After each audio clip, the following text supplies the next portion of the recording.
Hello, Mihau, it's me, Mihau, Loreseeker from another world. Welcome back, Moon Knight. Hello, PC5 game. And welcome, Goel. Welcome, Lurkers. It's been a few days since last stream, and I wasn't streaming last week as much as well. Hello, Kirill. I'm happy to see you guys. My apologies for not streaming much. There are maybe several reasons that I know of why. First of all, I'm changing meds. That probably contributed to how I was feeling. I wasn't feeling really bad. I just was feeling... couldn't focus, couldn't have mastered the energy to stream, you know. So changing meds probably, for my ADHD, probably contributed. Then I you know, something private happened. Nothing too bad, but you know, still. And also, I'm still hyper focusing on RP server. It requires a lot of time to push the story together, and now the story picked up, and I have a lot of story. And my character will likely become a chieftain of the capital city, so.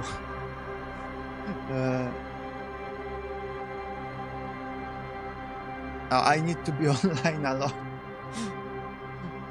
on that one, and I'm recording it still. I plan on making a video out of that, or several, hopefully. Fingers crossed I will get around to doing that. Yeah, big animal. Okay. Let's continue the game. Last time we're finishing the day.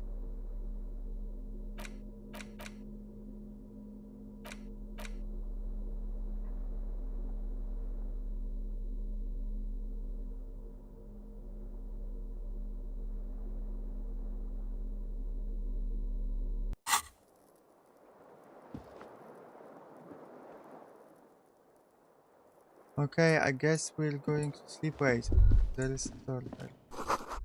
World's way to care how rank it smells in here. They should have us sent a poet. A mirror hangs on the bathroom wall. In it, your face, adorned with the expression.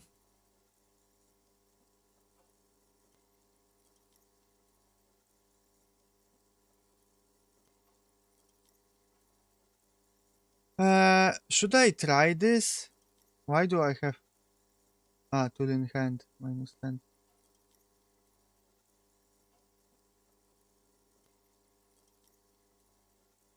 Attempt to stop the expression from happening. Do I want to stop the expression from happening?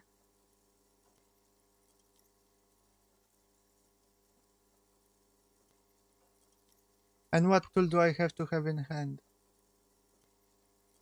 Chain cutters, okay.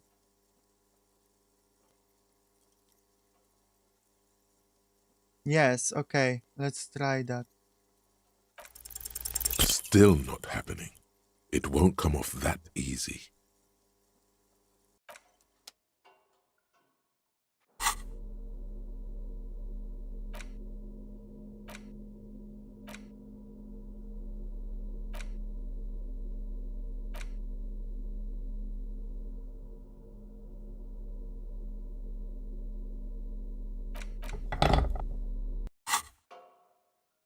A mirror hangs on the bathroom wall. Let's try.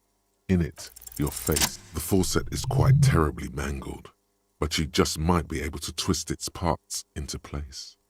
You handle the chain cutters deftly, applying just enough pressure. The faucet regains a recognizable shape. The steam stops. Told you that you needed those chain cutters. Everything is connected. Everything has a purpose. The mirror begins to clear slowly without you having to wipe it. Oh, I can stop the expression again. Still not happening. Still not It happening, okay. Okay.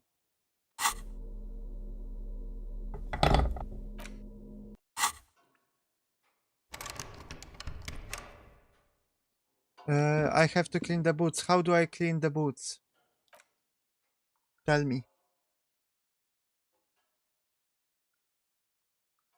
Oh, my head. Oh no, suddenly I got a headache. I hate it. I've just started streaming, come on.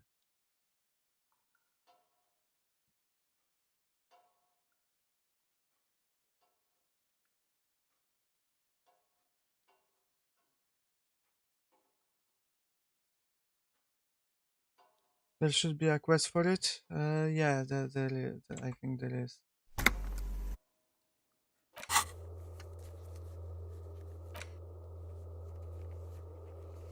In the kitchen. Okay, kitchen was closed right now, so let's just go to sleep. The bed is cold and not particularly inviting. The sheets feel at once coarse and clammy against your skin. The bed sags beneath your weight as you stretch out and finally close your eyes.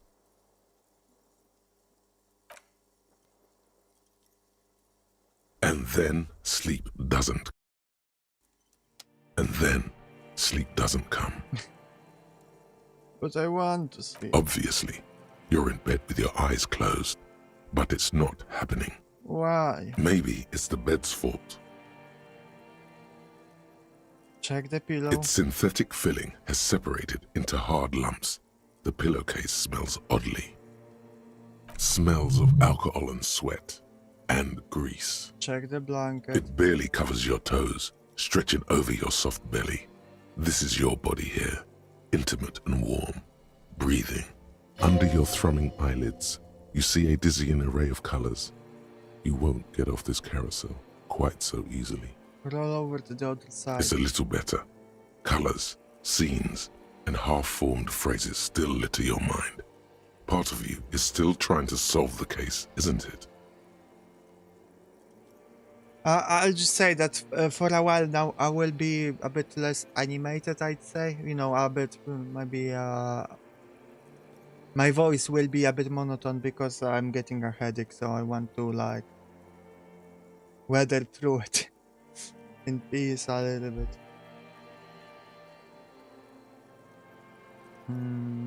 Who killed him? Who? Something to do with, what was it that the lieutenant said? Union? And it's gone again. Your thoughts lost between the slowing brain waves. Number thoughts fall Your asleep breathing steadies. A great silence washes over you until your eyelids twitch in your sleep and images start forming.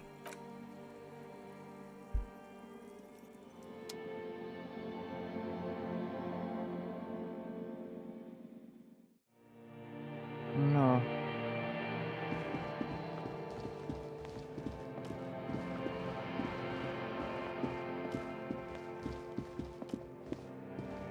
Oh. Do you remember the scent of your childhood?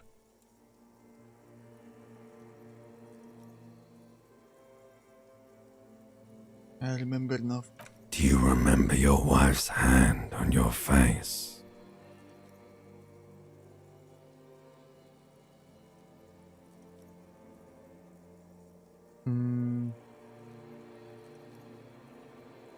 I was laughing. That's right, funky baby. And you just stood there. One hand on the bottle and the other on your dick. Watching her go. Let it all be dragged away from you. Tell me, where are your friends? Human beings have friends, Harry boy. Where the hell are yours? I can get it all back. No, it's gone. 3 times gone and never coming back. You failed. You failed me. You failed Elysium. Elysium, he said the thing. Say that again.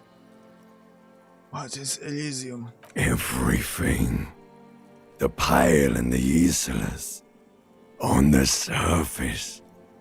The outer magnetosphere. Burning, furious truth. 8,000 years of written history You really dropped the ball, Harry. 4.6 billion people. And you failed every single one of them. You really fucked up. I've talked to you before. No, Harry. You were just talking to yourself. That's all you ever do. Even in your dreams. And the act is wearing thin. The spots of the disco ball fade around you. You'll be back in those cold snakeskins in no time. Sweating up the bed. Stinky boy. I can come back from this. You're not coming back from shit. Thrashing around in that high conductivity state of yours. Bumping into things and acting like a clown. Who are you kidding? I'm trying to solve this case. You're trying to what? I can't hear you. This is just a word dream now. Jumbled up garbage. The pictures are gone. The bed rises to meet you. A thin, sleep-like state. More glass than velvet, grinding in your head. So something is wrong. Sleep shouldn't be this bad, this dry, this unnourishing. There's something wrong with your thoughts. Some kind of new type of hangover. God, there's another type. Oh yes, party boy, and it's worse than the one before. Just think of the shit you saw. Here it comes too. So soon already. A silent alarm goes off in your head like clockwork. Barely let you sleep at all. Time to get those clothes on, Harry. Time to go to work in the shit factory.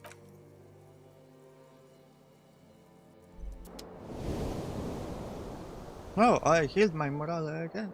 Anyway, that's nice.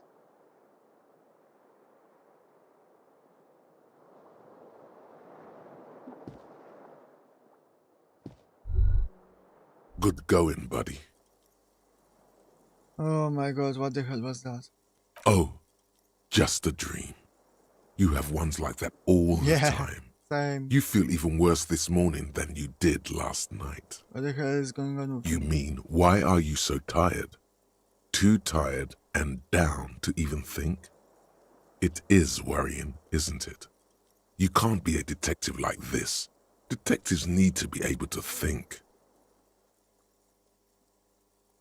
No, that's not it.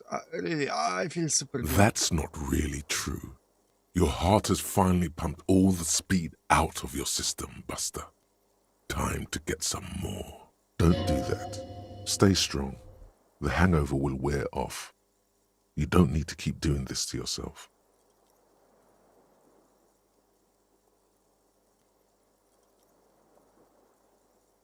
No, I can take this. I'm not going to go looking for speed. Are you sure? Ready to live as this pathetic shell of yourself for days? Basically, a week. Let's be honest, 2 weeks. Maybe 3. You won't make it. Half the town will be dead by then. You will be fired. That's all I can do this without that speed. Half the town won't be dead. Suit yourself, slow, sad shell man. See how you do without your spark. Guys, Moon Knights, I need your help. I'm getting a headache, feel a bit overwhelmed, and I feel like crying. So, please give me some topics to talk about. Engage me in discussion. My mind is struggling.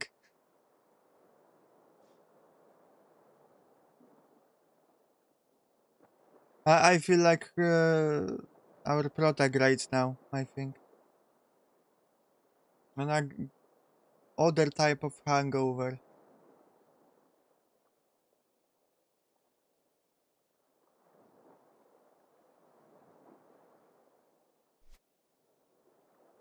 What contact did you have with the game Euro Truck Simulator? I watched gameplay a few times. The window stands broken in its frame. Cold wind, the morning light hurts your eyes.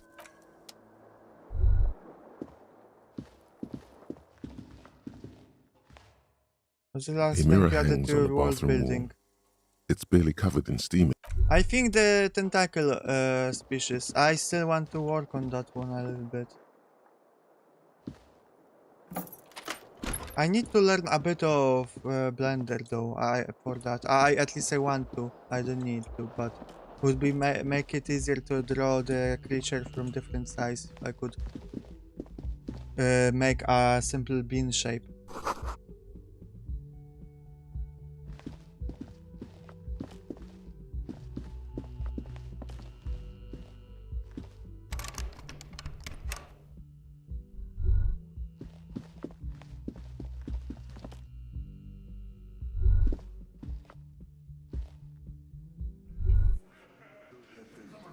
Oh, these guys are cool.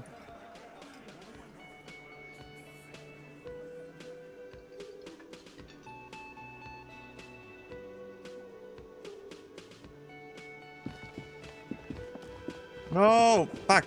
Why did you attach yourself to me already?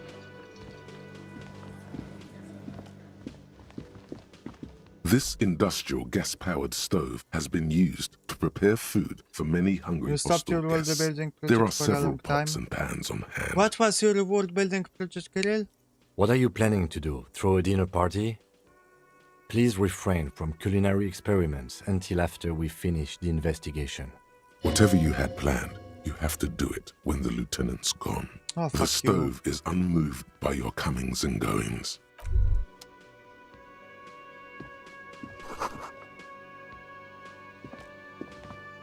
Hello, The man Grotskuber. ponders his cooking utensils and gives you a Do little you know nod. what's behind the door? He looks up at you, then looks away quickly, shrugging and muttering something to himself.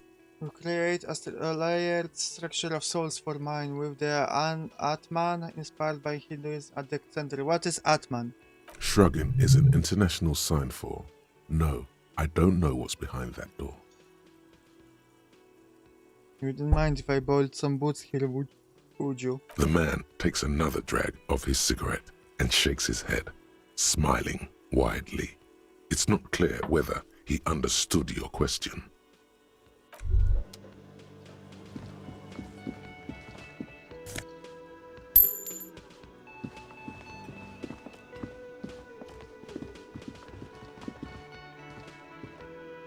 Morning.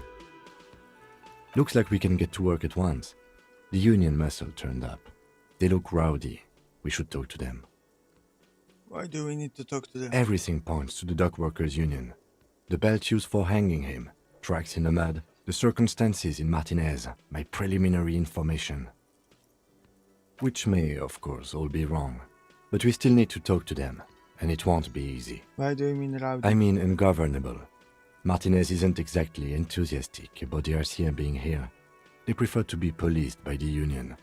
These men here, men who drink beer for breakfast, there's talk of an armed wing of the union called the Hardy Boys, who are responsible for state policing. I think it's them. Are these the men Gert told us about I yesterday? completely forgot. I'm not doing the Sorry, voice for I today had a for rough our night's sleep. project. It's them by the looks of it.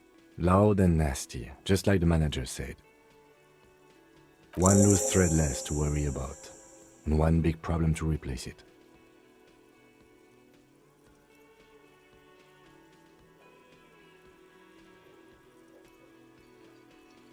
There are so many of them. Maybe you should call in a That would reformer. just escalate tensions. No captain would sign off on it. Solving one murder isn't worth a conflict between the RCM and the Debarders Union. In fact, even the death of 2 detectives might not warrant an all-out war. So let's... One more thing before we do. We don't have to talk to them immediately. We can walk right past them, continue with our business. But aren't you curious to know what they have to say? They're in no hurry to leave. They think they own the place. Anyway, I leave that choice to you. The premise was that That a very high fantasy world with a lot of magic. Lose all the magic and now all the different species losing their abilities and have their handle that. Ah! Yeah, and giants have to walk on all fours. That was one of the things that you told me and I thought was very cool. Atman is self, basically came consciousness. In most mythological philosophies and religions, the soul contains thought or intellect. Atman contains exclusively an observer. Oh, interesting. I didn't know that. Guys, I have a feeling that I need to cry badly. Tell me something. Like, I need to get it out of the system or I won't be able to focus.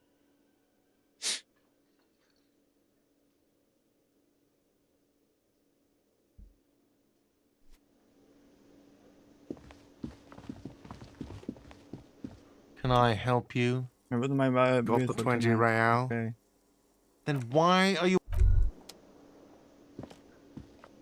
Just a moment. And there's no public phones nearby?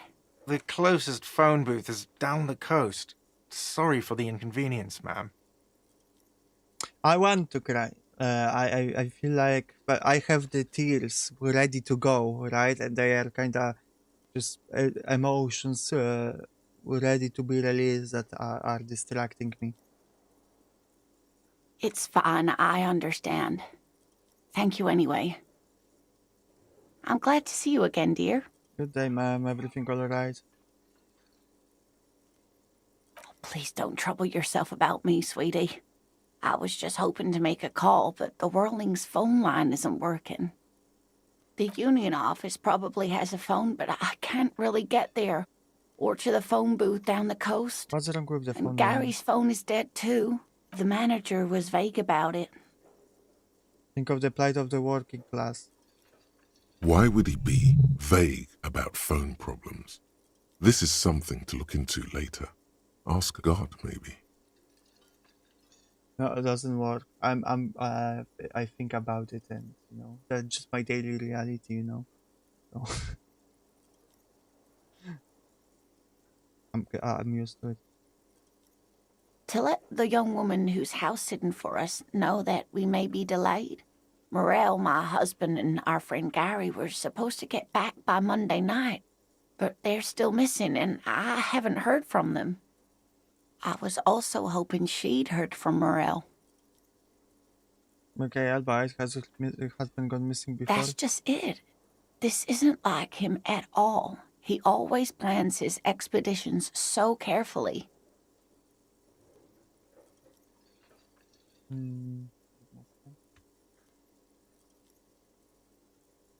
A cold breeze hisses through dense thickets of reeds. Something sweet in it, somnolent. A damp chill goes down your spine. When you look around, you're still in the whirling in rags. But you have more important things to worry about. More important than a missing expedition? I don't know. Expeditions often lead to something interesting.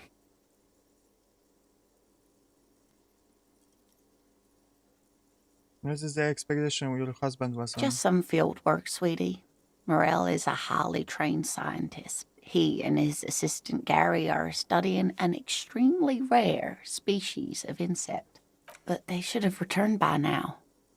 They were just going down the coast across the waterlock to set a few traps. He said they'd be back on Monday. What could be keeping them? The waterlock, that was broken. Could this be it? Right, who's this Gary person? Do you Oh, ask him? sweetie, it's nothing like that. Gary's as loyal as they come. The waterlock I to the trust other him side with of my the husband's coast is life broken. any They're day. probably just stuck over there. Oh my. What happened to the waterlock? Right, just some technical problem. Well, whatever the cause, I'm thankful. To both of you. You've spared me another sleepless night. You're welcome, ma'am. I hate to ask, but if your investigation takes you to the other side of the coast, please do keep an eye out for my husband. He's probably dead. This will surely lead to a cryptozoological mystery with that extremely rare insect. Yes, some left-field scientific research is exactly what you need right now. Funk up that vanilla murder investigation. And if you see him, let him know Lena is waiting for him here at the Whirling. He gets so tangled up in his work that he may not know the water lock's been repaired, and it's cold out there. No, I will do Oh, it. you're such a dear. Thank you, sweetie. What about the idea that you are a capable human who deserves more than life? Let me think about it more.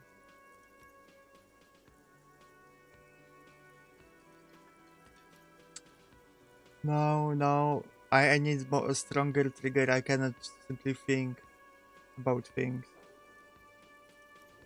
Come on, Gabe. Kill Kim right in front of me. That will make me cry. I mean, some kind of scientist. Oh, yes. A zoologist. A cryptozoologist, to be more precise. What is cryptozoologist? Is it related to crypto coins? Know that the person loves you, right? Kim? Yeah, I know. It's a pseudoscience that attempts to legitimize research into mythological beasts and urban legends. That's one opinion, yes. And people are entitled to their opinions. My apologies, ma'am. I did not mean to undermine your hobby. It's not a hobby, dear. It's a subfield of zoology, one specializing in animal species that are so exceedingly rare that many assume them to be extinct or What even is fictitious. your favorite cryptid, guys?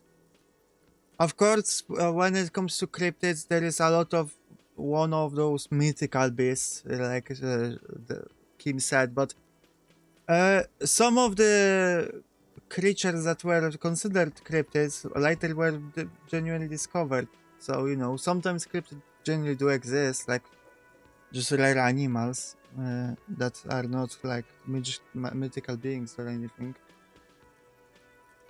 Mothman, yeah, that's one of those mythical beasts. Cryptids. Searching for such species called cryptids is difficult and often thankless, and frankly, many scientists are too lazy to do it. Universities these days are rarely interested in supporting real research. She's completely internalized her husband's struggles. They are her own.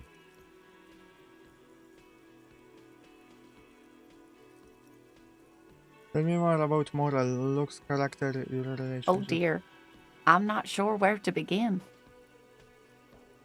Yeah, Mothman tries to help people, although it depends. In some, he's a bad omen.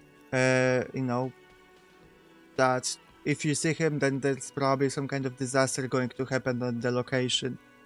But then some people say, no, he's there to help, you know. So, depends what you believe.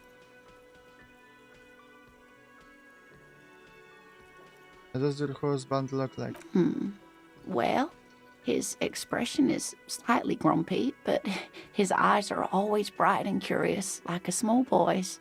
And his palms are quite coarse from all the field work, but he's quite gentle. It's always a challenge to describe the person you know best in the world. Let's try again. If I were trying to meet him on the street, what would I look for? Oh, well, he's a bit shorter than you, but with a larger frame, and he has longish white hair, usually a bit uncombed. You might say wild, even. The lieutenant pulls out his notebook and begins jotting down the woman's description. Or maybe I should probably the Wendigo, say the Wolpertinger, since that's our local cryptid. Expand on that cryptid. Go on. One other thing, he'll likely have all kinds of field gear on him, even if he's not out in the reeds, you know, just in case. I feel sometimes like I'm talking to like a chatbot or AI when I talk to you guys. Like, expand on this topic. I've just clicked the option expand.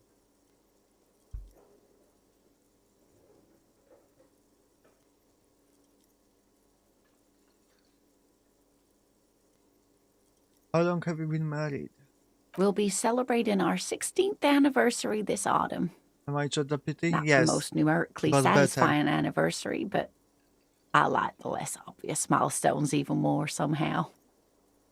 How did the two of you meet? Via dating agency, I'm ashamed to say. I was looking to get back into the scene after recovering from my accident, and he'd just divorced.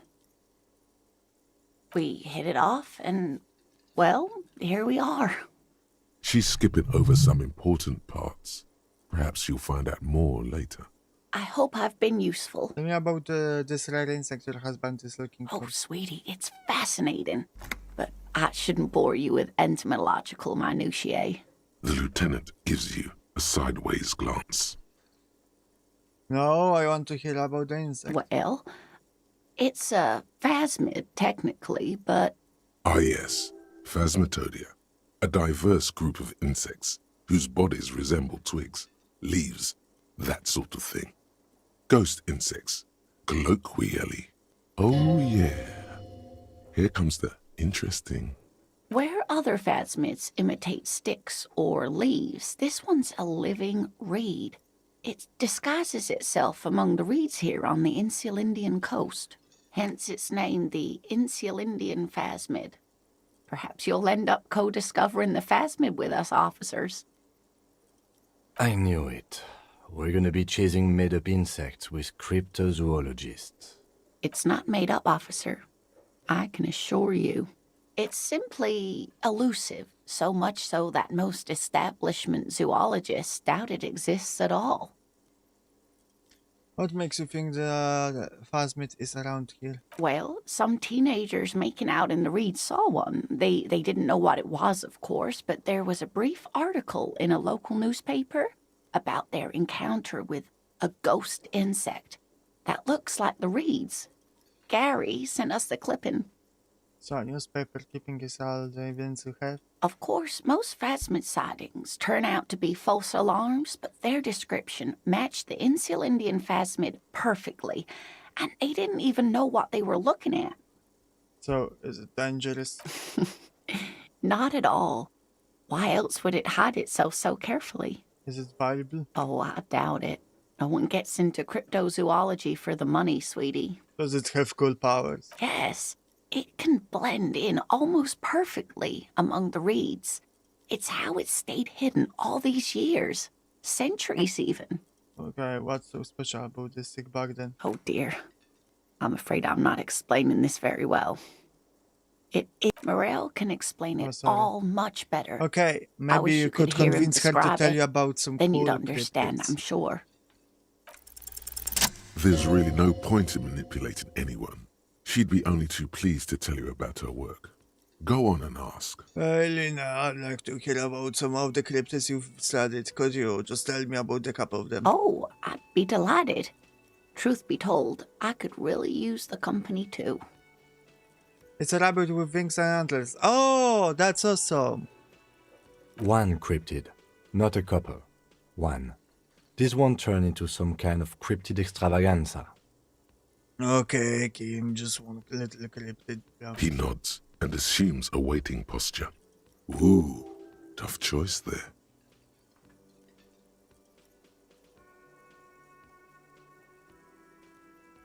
What's the most dangerous cryptid? The gnome of Jeroma. The gnome of Jerome. That sounds terrifying. Oh, yes. None of its victims survived. Grieving relatives never even found their bodies because the gnome's venom dissolved organic tissue. What did this cryptid look like? It was reportedly a small creature with webbed fingers and a protruding forehead and a gangly little thing. Quite scary to look at. A couple of campers found it when it was already dying. They heard an odd wailing in the woods and followed the sound. They were scared and wrapped it in tarpaulin to suffocate it.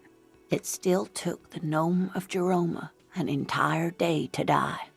If the body of the creature was found, why aren't there detailed illustrations of it in science textbooks, confirming the existence of this very little species? Alas, the first scientist who got his hands on the creature's corpse put it in a jar of formaldehyde, thinking that would detoxify the gnome's venom. Instead, all the venom leaked out of the creature's teeth and into the surrounding liquid, dissolving the creature itself. A poetic end, perhaps, but a real loss for science.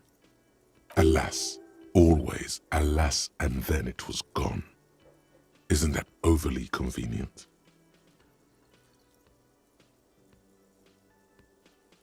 No, it was perfectly good explanation. Stop being so skeptical. Like, there is no point arguing with this poor lady. Poor, sweet. It would be better description. Sure, a perfectly good explanation. It dissolved in its own venom. Go on then. Ask about more gnomes or whatever. Okay. Of course, dear. I said I would ask about one right now, so...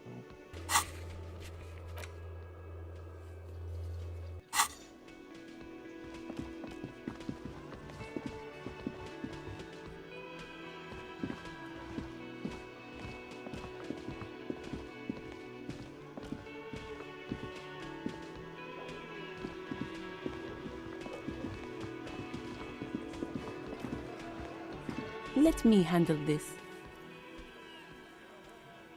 Detective disorientated. Are you still wondering where you are? This is Martinez, in case you've forgotten.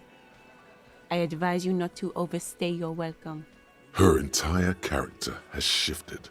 This young woman is cold as ice.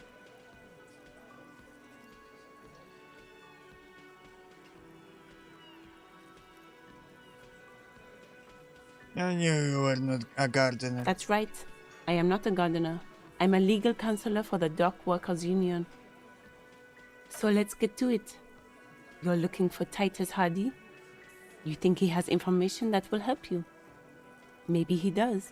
That's Titus. Talk to him. But know this. I'll be keeping an eye on you. No strong arming. Nothing official. The District of Martinez does not recognize your authority to make arrests. It doesn't matter if you recognize our authority. We will make an arrest, if we have to. She says nothing. Her glare speaks for her. What's your role in all this? Like I already told you, I'm a legal counselor. Do you have hearing problems? But if I want to talk to you, not Titus. What you want is of no significance, officer. What are you going to do Don't to test me? your authority. In Martinez, you are no one. What are we going to do to you? Cold laughter, the point of joy. The union isn't going to do anything to you. It is not a crime syndicate. It is a labor organization. Goddamn right it is. If anything, it is the RCM who do things to people. But we digress. Why are you so aggressive? Aggressive? You make your living enforcing violence. These people are just dock workers. Just dock workers? Do dock workers spy on the police? We let you off easy, miss. Don't think it will happen again. Listen, you moral intern lackeys. You're a mob, enforcing the unlawful privatization of Revachol. 20 fat men in the Occident are stealing it all, and you're their bodyguards. Okay, now she's kinda, stopping my investigation. Not stopping, but interrupting it a little bit, not being as cooperative as she should have, or could be. From my perspective, that's not good, but... Go off, queen. She's spitting facts. Fuck yeah. Fuck yeah. So ask what you came to ask, or get back to your commanders.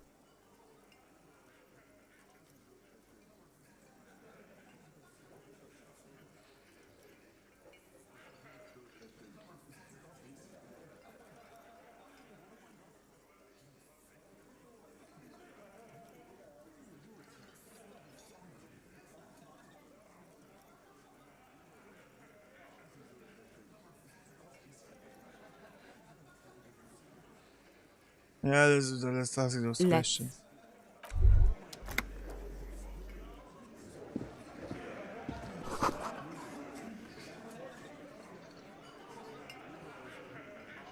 Money.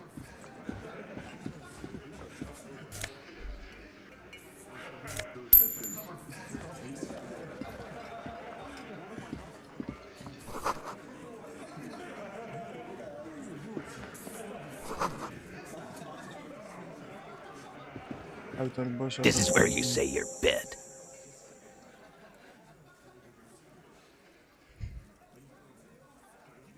Detective. This is being it to me. We need to talk about the man hangs out back. Oh, this is about him. A real looker, that one. You sure took your time, huh? Waited for him to get real ripe and pretty for you. Oh, he was a real pretty boy. Hanging up there, letting out that pretty boy smell. I can't for the life of me understand why you did it. I mean, I would have just left him up there. You must really like cleaning up other people's shit. You might want to start asking your questions now. It's not going to get better than this. Do a head count first. Connect these men to the tracks you saw in the yard. Chances are they're going to match. Okay, scan the room. Starting from the right. Boot size 44. Blonde man. In his 30s. Overbearingly masculine. Sitting on his right. Standard working boots. Size 45 or 46. Eldest in the room. Probably mid-50s. Smoker. Quiet. Across at the other table. Hobnailed working boots. Size 43. Gang tattoos. Mesk or Saramotian in looking his at the late feet. 30s. That's early 40s. just my way, you know. That's what I do when I enter a room and I meet new people. I look at their feet. I measure them. I imagine how they look bare. You know, imagine the taste, smell, everything. I do the visual calculus that way.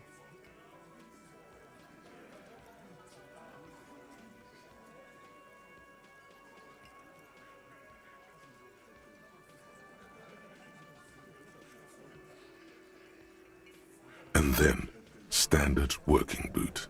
Steel reinforced toes. Size 46. The big dick. Wide at the shoulders and lean at the hips. Rugby cap. Fingerless gloves. And numerous scars. A little under 40. The emblem on his vest says Rowing Club. A little patch below it reads T. Hardy, Captain. In the far corner. Standard working boot. Steel reinforced toes. Size 44. 40-something. Non-alcoholic beverage in hand. You squint. Is that a plectrum? What is plectrum? Where? On his neck. Forget it. It's not important. Let's call this one the musician. And there is the guy. Size 41. With the light step. Not a child, after all. An older man with a rat face. Mean, watery eyes, and 2 front teeth missing. In the middle, heaving and wheezing. Big guy. Boot size 46. Deep marks. Probably carried the victim over. He alone is 130 okay, thank kilos. Add the man in armor, and you could easily exceed 220. In conclusion, these 7 are the actors on the crime scene. The footprints were theirs, but there's a discrepancy. One of them is missing the outside. Exactly. You've stood there for about 4 seconds, not saying anything. Hit them with questions. Where's the 8th Hardy? The fuck is with you, fella?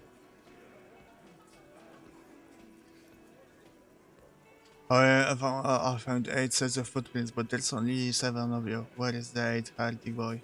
What are you talking about, madman? There's no 8th Hardy boy. There's 7 of us and we're all here.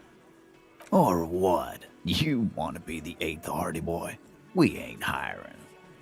Actually, boss, we've been talking and we think she could maybe... Shut the fuck up, Glenn!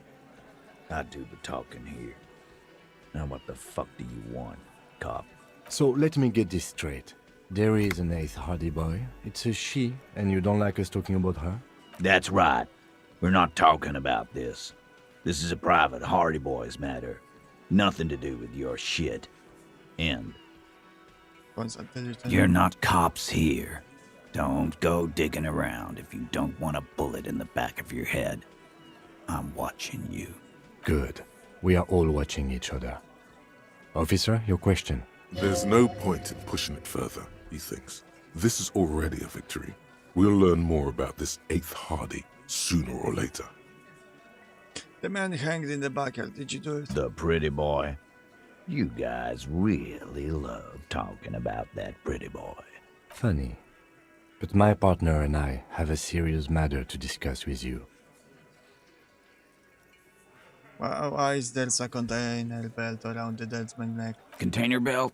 Like we use in the harbor? Yes, why? Because we took it from the harbor where we work.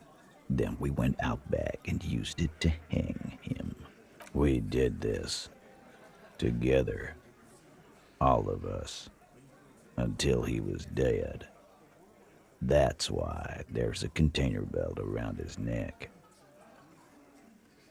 Oh, that's it. The council where we got the preparator. No, you don't. What you have is 7 honest men who thought it forthcoming to tell you what happened, so that you don't waste any more of your time. All 7 together.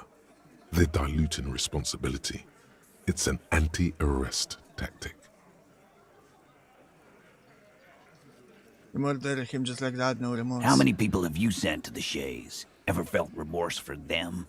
Chaise électrique is the method of capital punishment in Revachol under the Coalition. During the suzerain's reign, it used to be the firing squad. Or send them to Reunion to rot. For 20 years. For life. He has Polish flag in the back. Let's go.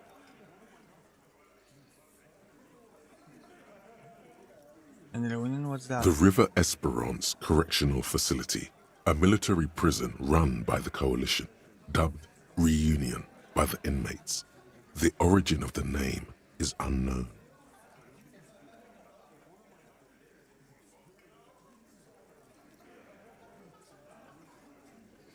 Honestly, I drink so much I can't really remember anyone I've sent behind bars. Doesn't remember them. He just forgets. Are you hearing this, Titus? Ain't no use keeping a stiff catalog in your head. That's for sure. Who called the shots that night? Are you deaf? There will be no singling anyone out. You can't arrest a Hardy Boy without arresting all Hardy Boys.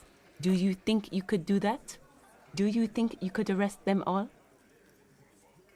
A shot of us milk passes her lips as she tilts her head. Hey, VT! Welcome. I'm doing good. A trick question. Don't let her lead the conversation. No, but seriously, who calls the shot around here?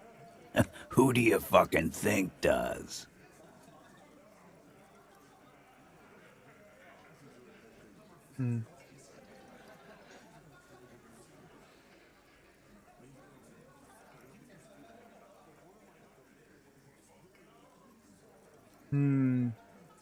What should I say here? You do, I thought she did, the biggest man, or the oldest?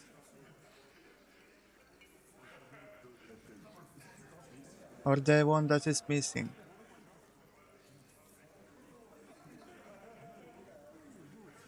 Any opinions? By the way, he's all Polish too. He has Polish flag behind too. I don't think that indicates where they come from, but I'm just joking. Right?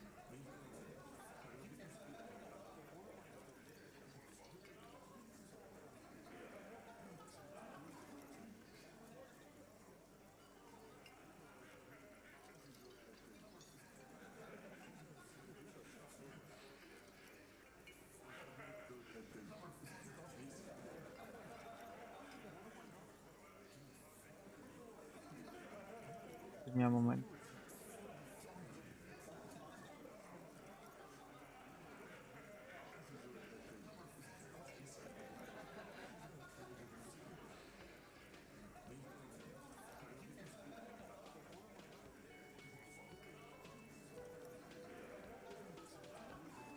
Okay.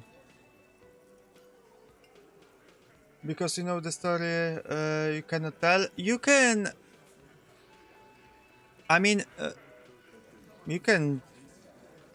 What I'm trying to say. Don't tell me the truth, but you could tell me what you think would be the best option here in this moment to say. You know, but I understand.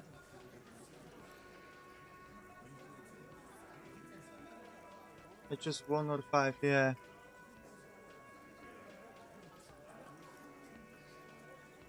Okay, I will choose the 5. It's the 8th hardy boy. Titus, no one was thinking That there's any question who's the leader. No, no, no. Fuck no! The big dick is right here, asshole. You're looking at it. Right fucking here. Disregard the outburst, officer. None of the boys have any comments on their power relations. That night, they acted as one. That's all. When did the hangings in You don't have to keep answering his questions. I know, Lizzie. Relax. We killed him last Sunday night. Seemed like a good way to end the week. How long have you known the victim? known him? We don't associate with scum like that. Yeah! Who do you think we are? Quiet. He came around about 3 weeks ago when that Pines cow first sailed into town. Happy? By the Pines cow, you mean Joyce Messier, the representative for White Pines? The same company you are striking against? No. I mean the Pines cow. The stupid-ass cow they sent in to fuck us over. But you know what? Pretend things to mull it over? Why don't you ask her about the pretty boy? I'm sure she has interesting things to say when you ask her hard enough. That's enough insinuation for today, Titus. Why did Officer, you kill him? Your interview is drawing to an end. Don't waste your last questions. Why? 'Cause he was worthless mercenary scum. And he stepped out alive in my town. So he was a mercenary, that's it. And he stepped out of line. What kind of mercenary? The kind that shows up when you start a strike. The experienced kind, too. Had Cohoy and Semenine written all over him. Ex-Oranese Special Forces. A live grenade. Right here in our bar. This one has a special gripe with him coming here. I can't prove it, but I know he was sent by the Wild Pines. They hire merc shit like that. Story of every strike from here to Samara. Hold on, how do you even know he was in special Because forces? one night, he walked straight up to the mic and said, I'm Oranese goddamn special forces, and I'm gonna fuck you all. Really? Yeah, really. Had a gin and tonic up there, sang some Oranese paratrooper song, and said he's gonna fuck everyone. We couldn't believe it either, but he fucking did, right there. Like some kind of animal. Sire, the tale is true. This is a serious violation of the karaoke code. Oh no, the karaoke code! I'm devastated. How could they broke it?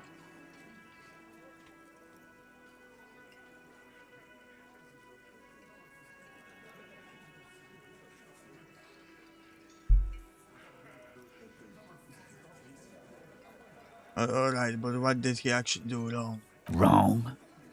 He harassed women, raped one, harassed workers, threatened to kill some as a warning. How often did you do karaoke, Mihau? Really only on stream every few months in the past. That's it. I never did in real life. In real life, I mean in person with people or whatever. From rape to harassment to threats of violence. Why the strange de-escalation?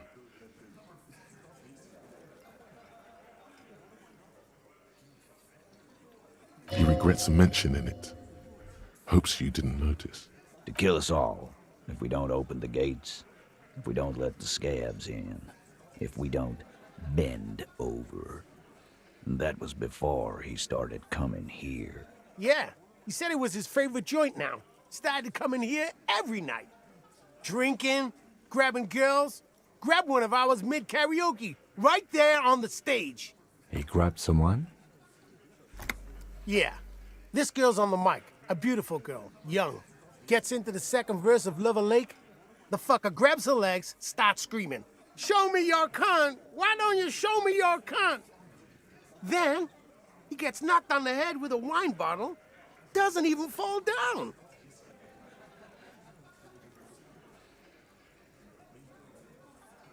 Was this the same girl who was sexually assaulted, raped, you said? Aren't you fucking listening? My man is talking to you. He took care of it. They got the girl out before anything else could happen. Yeah, me and Eugene got her out. Aren't you fucking listening? There's something odd here. Seems like they don't want to talk about that rape Titus mentioned. Why not? This is a serious allegation. Make them talk about it. Right, but who did he rape then? Well, this is a very serious allegation. No.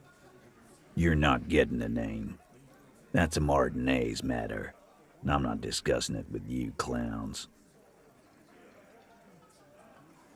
How did you kill him? We hanged him up by his neck until he got real still. Wasn't that obvious, copper? Didn't they teach you anything at the cop school, idiot? The autopsy showed there were no ligature marks. His hands were not tied. Can you explain that? Look, I'm not gonna play 20 questions with you, capo. I'll say it again. We killed him. It doesn't seem like they did. I don't think so. They hanged him, but maybe they didn't kill him, at least not. At least they didn't make him unconscious. Yeah, I knocked him out. Came up behind him and clapped him in the back of the head. He went down like a sack of sand. That's right, lawman. And then we hanged the fuck. Make them a bit more uncomfortable first. Then see if it all adds up. Mr. Tats, what did you use to knock the victim out? My fucking elbow, copper. Samaran boxing style.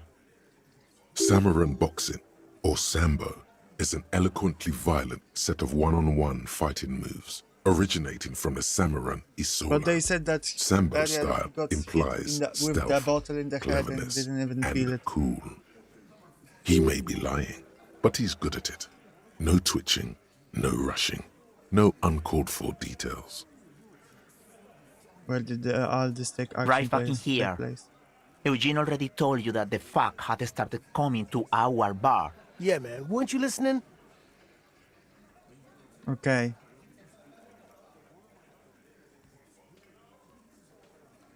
This is a red check. I mean, let's try.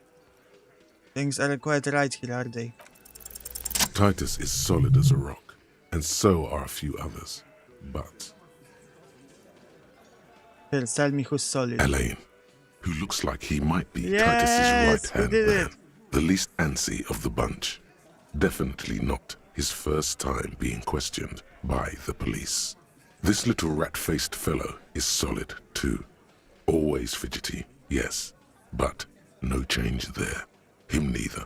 Mostly keeps to his tomato juice, or whatever he's got there.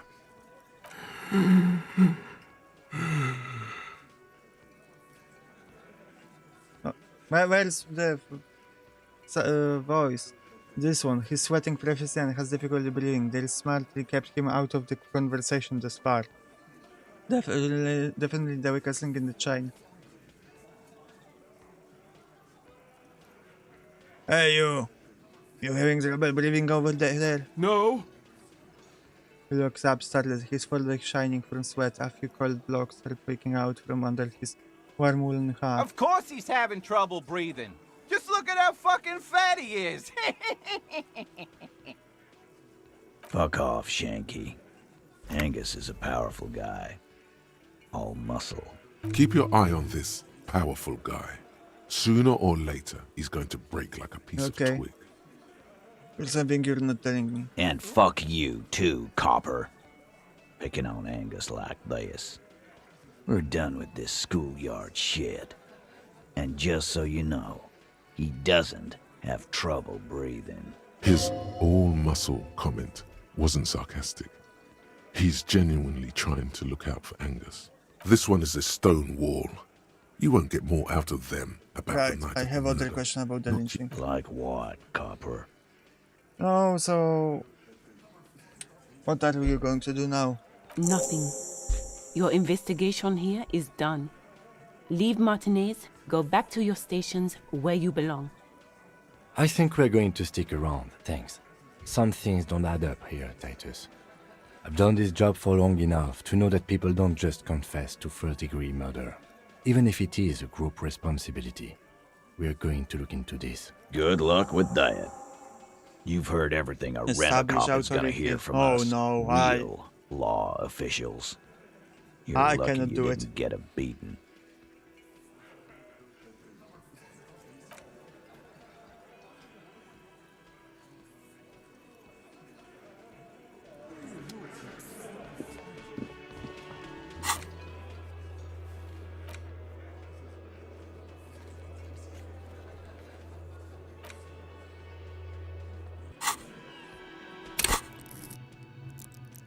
Okay. We have level up. I probably should buy this now.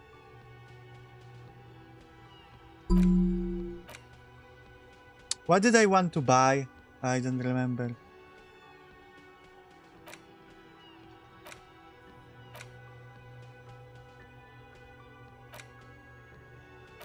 I think I need the racism.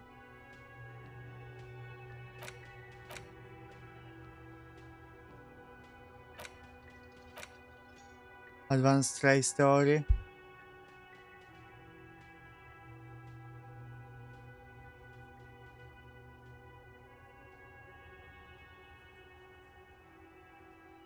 What else is good, girl? What else was good? Was it White Morning?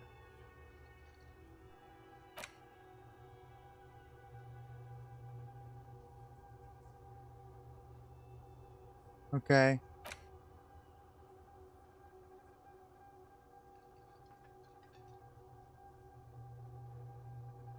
Your self-critique.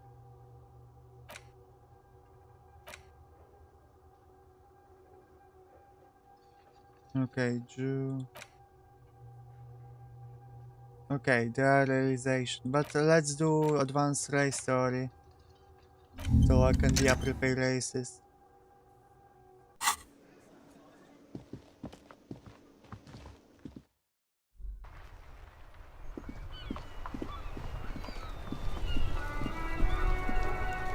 Inside, you see a set of steering levers, a radio microphone, a pull-out. This is Precinct 57. How may I assist you? Have you heard back from the ACP about the serial number? Yes.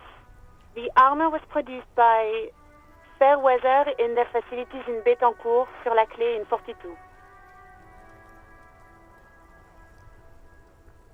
It was part of a special order for Corps de Pharmacie, a security firm contracted to protect the interests of Oranese pharmaceutical companies in the Seminine conflict. So, it seems the armor went to Seminine. That's where the paper trail ends, though. Even the firm has proven difficult to track. Corps de Pharmacie has been renamed several times over in the years since the armor was issued. You know what is it called now? The most recently registered firm that the ICP has been able to connect to the CDP is a military contractor called Trinell, and the one before it was Downwell. I think they might be the same contractor. A suit of armor like this would have been manufactured with a particular person's physique in mind. You should ask for whom this suit was fitted. First, has the firm continued to work for pharmaceutical companies through all these name changes? Hard to say. Their client list is rather diverse and incomplete. The only constant seems to be that the mercenaries are always deployed in third and fourth world countries. Fourth world countries? Haven't heard that term.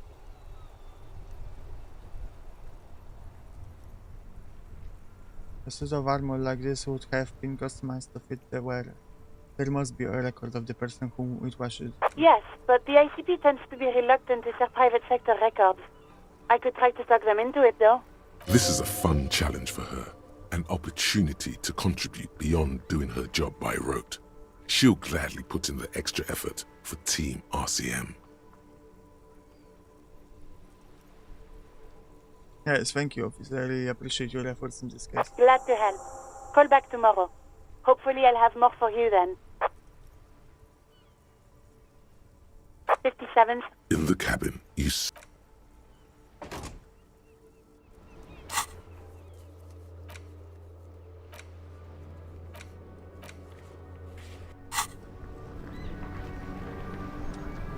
I was on my phone again. Only for a moment. Okay, let's go into the bookstore now. We need the fridge.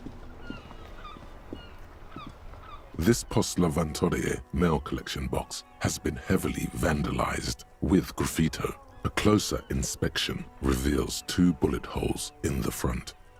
A faint sticker on the side reads, RCM Emergencies Desk number 8102, with a slogan, Mankind, be vigilant.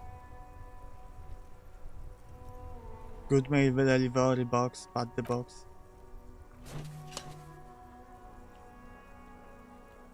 The box seems happy. Eat shit pig, fucked by the coon, and St. G with a crown have been scribbled on it. Jenny is a whore, and best set mailbox also.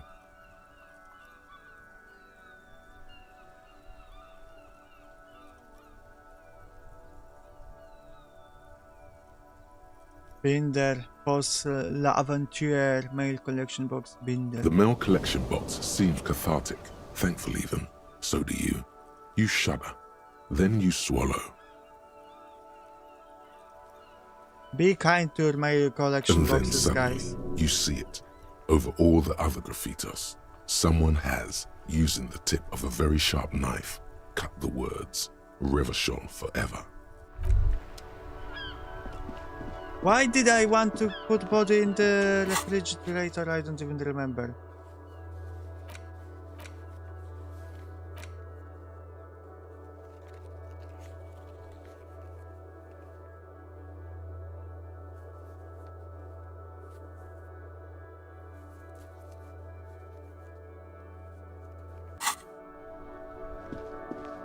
Didn't I already see everything? With the body? The man is the lieutenant adjusts his glasses and takes a deep no, breath. okay. I failed at that.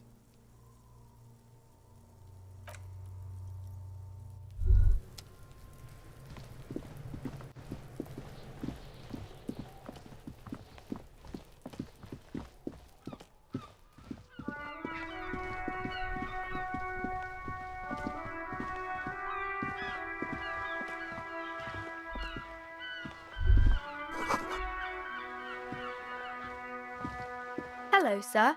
Step right in. The store is open. Hello. Are you interested in a new and exciting book? What kind of story is this It's a anyway? bookstore, sir. We sell books, postcards, and some board games. It's called Crime, Board Romance, games? and Biographies of Famous People. Whoa, whoa, whoa, whoa. Hold your horses, little girl. Why? What did I fail? What is a book? That is a book. They have stories inside them. It's like someone told you a story in a really long letter. What's a postcard? A postcard is a small cardboard picture.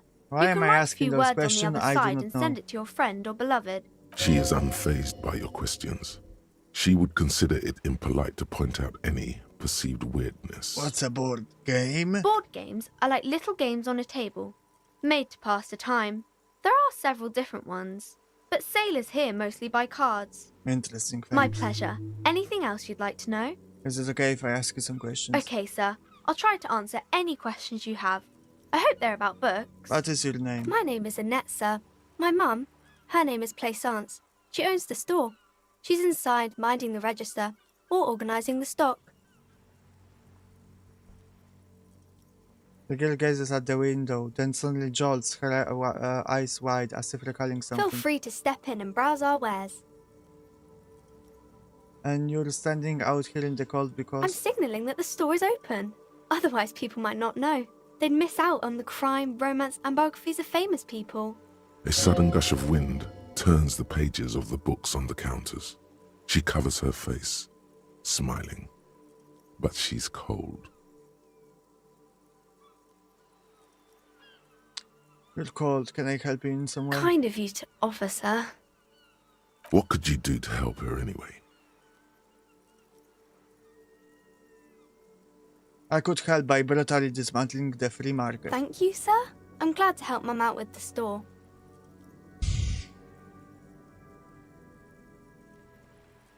Shouldn't you be at school or I do my something? studies at home at the moment. I have to help Mum keep this place running. Isn't going to school more important than this? Mum says it's necessary to do both because it builds character. Mum says a proper worker is dutiful. That's how you get ahead in life. You succeed. That's the business going. Mum How's says the it's business going? peachy. She was a little afraid at first. There's talk about this house being cursed. Behind her, the window has been boarded up. You sense the boards creaking, twisting for a second, and some kind of doubt in her tense shoulders. In what way? Cursed in the way that makes them say that no business has ever really thrived here, sir. That they all go... What's up? I wouldn't really say it like that, but I guess so.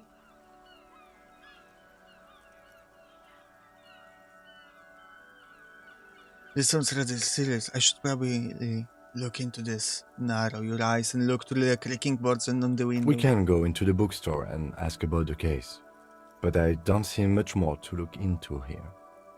Yes, please do look at our wares inside. The postcards and board games you asked about are also there, sir. What do you know about the other failed businesses? Nothing really, sir. Mum doesn't allow me to sneak around in the back rooms or the cellar. I don't really know what's How does there. this curse manifest itself? It does not manifest itself in any way. It does not exist. I liked it better when we were talking about whether it's appropriate to stand out in the freezing weather. But Kim, the plasmic manifestations... No such thing. Anything else you wanted to talk about, sir? Enough about the cards for Maybe now. I can tell you about some of our books What is instead. this crime business? Crime fiction is about murders or burglaries or things like that, and the work of a policeman or a private detective who's trying to solve a crime and catch the criminals. Wait, not crime fiction. I need to know what crime is. I should do it some time. I should ask about the basic things. I will do a stream like that. Let's see. Last message from Kirill was, I'm back, I see you're on your phone again. What is a phone? Is that bad? Crime is what we were solving before this conversation began. But would anyone want to read about crime? It's exciting to people, I guess. They get to imagine dangerous things, and it's kind of like a puzzle, where you can guess who the criminal is, or how the good guys are going to catch him. I'm a policeman myself, by the way. You don't look much like a policeman. Well, what does a cop look like then? Didn't mean to offend, sir. Sorry, sir. It's just that you don't look like Dick Mullen. She points to a book cover on which you see a trapping Vespertine officer. He stands grimly over the body of a dead woman.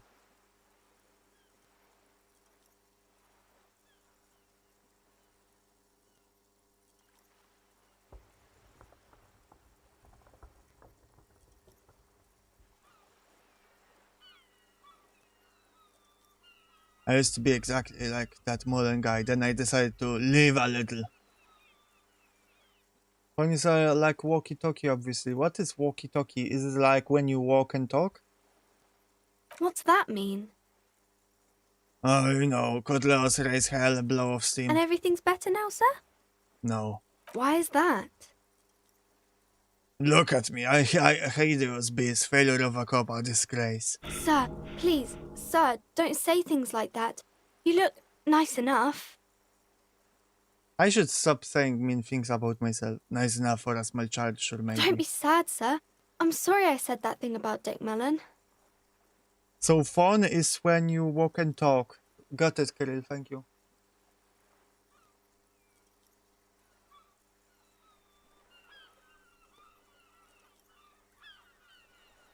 You know, nobody actually looks like the guy in the picture. That's just a stupid fantasy of a man. She looks at Dick Mullen, frowning, dark, arrogant, violent, likely overcompensating for something. He isn't even drawn right.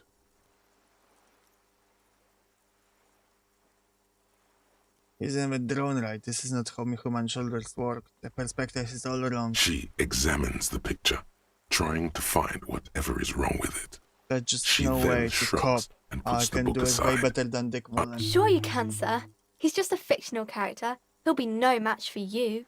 Maybe you can show me some real police work, sir. Like in the books. What is romance? It's the type of book where there's a rich lady and she has to choose between the good man and the bad man. Or there could be a story about a poor lady getting a rich man. It's about man and lady business, sir. What about a poor man getting a rich lady? It happens, but usually the guy gets rich in the process. Or should actually be rich himself, but has lost his family property unjustly, like during the revolution or something. I see. Those are unhappy books, for most of the pages. What People about sad about what they have lost, when both of the but then it men all are turns out bad? just fine in the end. These are not very common. You can't have a choice between bad and bad. Nobody wants to read a story like What that. if it's written really well? Well, maybe then it's fine. Maybe if the lady then decides not to pick either, because she doesn't need a bad man.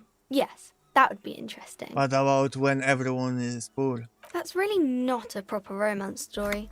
That's more like everyday life. Sometimes you have to write about real things. Not in romance books, sir. These are about nice and pretty people, and everyone is happy in the end. What about a book where the man and lady business doesn't work out at all? I haven't read many of those. Maybe you should ask Mum. Yeah, you think she has one about an excruciatingly painful breakup? I don't think it's a romance story if the main characters break up, though. No, think about it. One where they plunge into torrid spiral of pain and recrimination. Only it's really long and down bad, scarred for life, phantom limb. No, I don't know. Does it ring a bell? Alright, I'll ask your mom. Yes, she knows books, definitely. What was that? An idea for an unfinished novel stuck somewhere in your forebrain? Oh, is the goals popping up on the screen reminded me. Guys, you know, the donaton is still going. I mean, I want to start doing the goals from the donaton later this week. Some other more interesting streams, hopefully, once my brain is alright.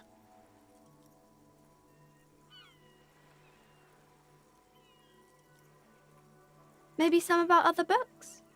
Who are these famous people? Oh, kings and queens and generals of old, or artists and writers, or musicians, those kinds of people. There's usually something extraordinary about them. Scratches her cold, reddened cheek and continues. I think that's why people read them, to find the secrets of their fame. Seems like most people who read those books fail to get more famous from reading them. You thought I said your name? I will say it so, you know, you're not delusional, girl. Now, retroactively, it's true. Reading this doesn't make the readers more famous, does it? But it does make the famous people more famous.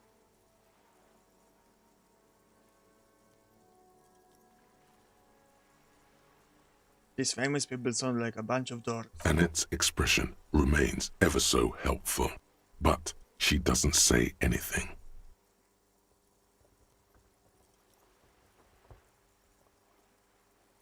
Never mind, I literally had nothing else to say. Okay.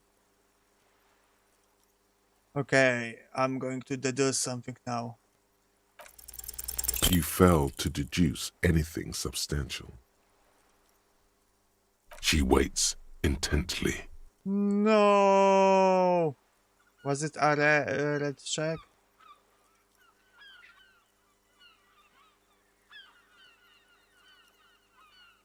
I'm a detective. I deduce that you are very small. Come on, don't be silly. No. That's not a proper Okay, deduction. no, that was white check.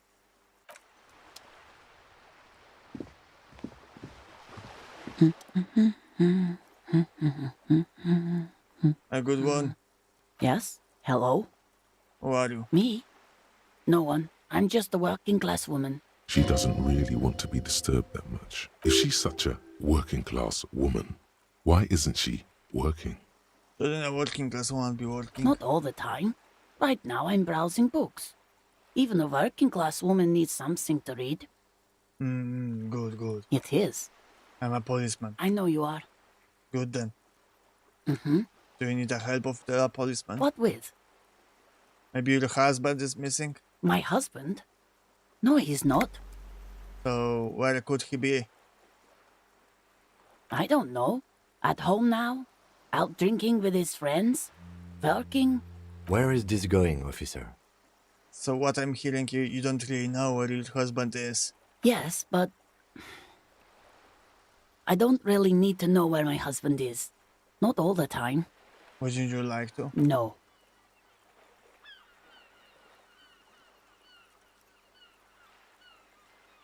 I can totally help you find your missing husband. Why are we still talking about this? I haven't lost my husband. She has, though. The husband is totally lost. You should tell her that it's okay. It's okay. What? It's alright not to know where your husband is. Nothing shameful in that. Who said anything about shame? Stop talking down to This me. is the stupidest My husband is conversation. not missing. But he is. You can feel it. Or maybe it's something else then. Maybe your children are missing. No, absolutely not. Okay, so where are they? Are you a policeman or a nanny?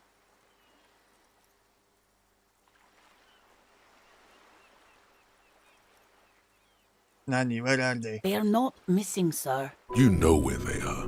They're at home, smoking, giving the ladder of vices a chance. Great. What if something horrible has happened? What if they're dead? That's the bad vibe. Professional gaslighting. Yeah, I should do it more to you guys. Okay, so I should ask you about basic things more often. By the way, what's gaslighting? And I should also just gaslight you more often like this, you know. Guys, is your family missing? Goel, Kirill.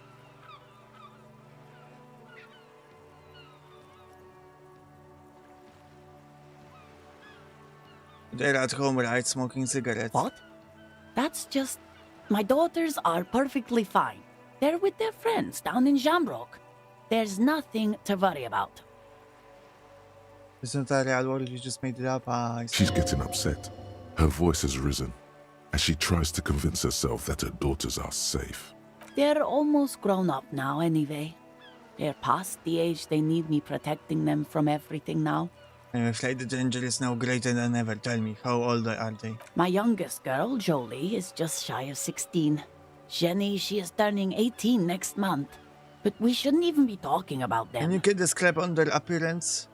And can you describe their appearance? Any features that stand out, something to make identifying a little easier? Why do you need to know this? Haven't I repeatedly told you that they're not missing? That they're in Shamrock, safe and well, at some stupid party? It's for the investigation. I'm trying to be professional. There is no investigation here. I can tell you that. Yeah, who is missing, Kirill? Do you know where your mom is? Where your dad is? Maybe your cockatoo is missing. I don't mean to disrespect, sir, but you are being a bit of a cockatoo here. For what it's worth, I agree. But cockatoos can't be stopped when they get ladies. It's better to indulge him at this point. Ma'am, I'm asking about your cockatoo. Is it missing? I don't even have a cockatoo. And guess what? It's a trap. Never ever say what. Alright, cockatoo not missing. I just wanted to make sure. Great. Just one more question. What did you mean by me being a cockatoo? Nothing. Go read up on them if you're so interested. Are you There's a some great mom or book in the dad? bookstore. Wait, that's a good question. What is mom or dad? Girl, what is mom or dad? Who are they? What are they? Maybe you should. What if the cockatoo is your astral captain? Or your heraldic bird? Actually, that's exactly what I'm going to do. Thanks for the tip. Wonderful. The store is open. Watch her browse book. Her hands move over the book covers. The tips of her fingers look rough, stained with yellow. It seems like she has spent a lot of time at work, smoking. Another comrade. Years of labor are pressing down on her shoulders. She deserves a hug for all the work she's done for mankind. Give her a hug. With consent.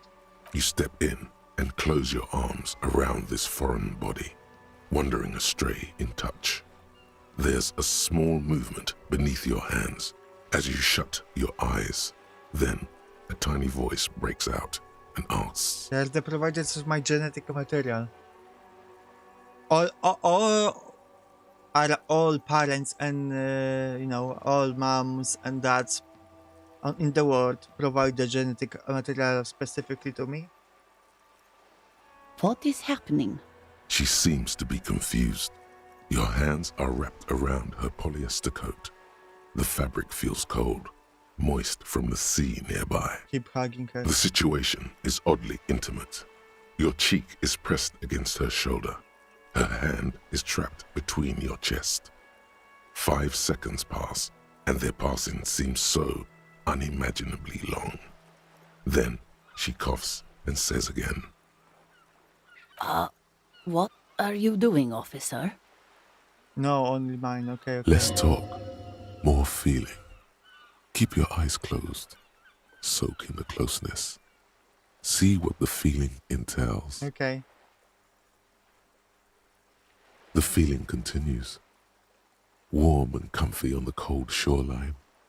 You hear a question rising to the surface, trying to break the sensation.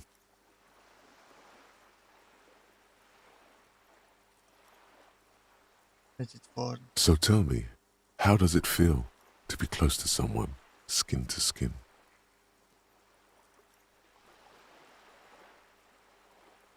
It's good, but I prefer a man. It all comes together now. I was built to be close with other beings. I wonder how long it has been since you last hugged someone. We're hugging. I remember. No, you don't. And it's better that way. What do I remember? Nothing. Don't come back here. But I need to remember. Oh my God. Why are you calling me? Stop calling me. Are you drunk again? Keep them close. Oh no, this is what she told me. I don't want to see you. I don't want to see you ever again. Stop calling me. Get lost from my life. You ruined it. Officer, what are you doing?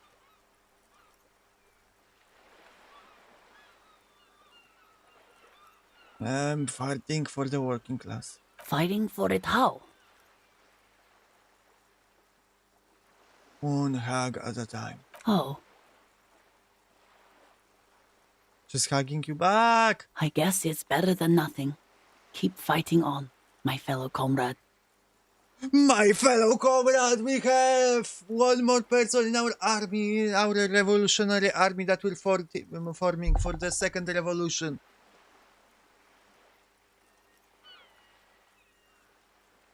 Is there anything else I can help you with? That's all for the moment. I'll let you read. The woman before you nods and returns to her reading.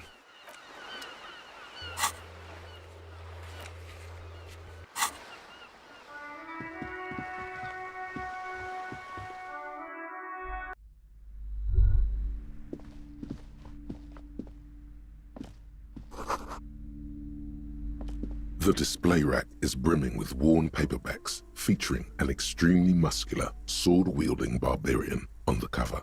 Nearly all the titles contain the word Hyundai somewhere. Mountains of it. Heroic quantities of Hyamdal. Roy's puny shirt is nothing compared to the real deal. Rows and rows of Hyamdalamen blur your vision. You make out some titles. Man from Hyamdal and the Mammoth Riders.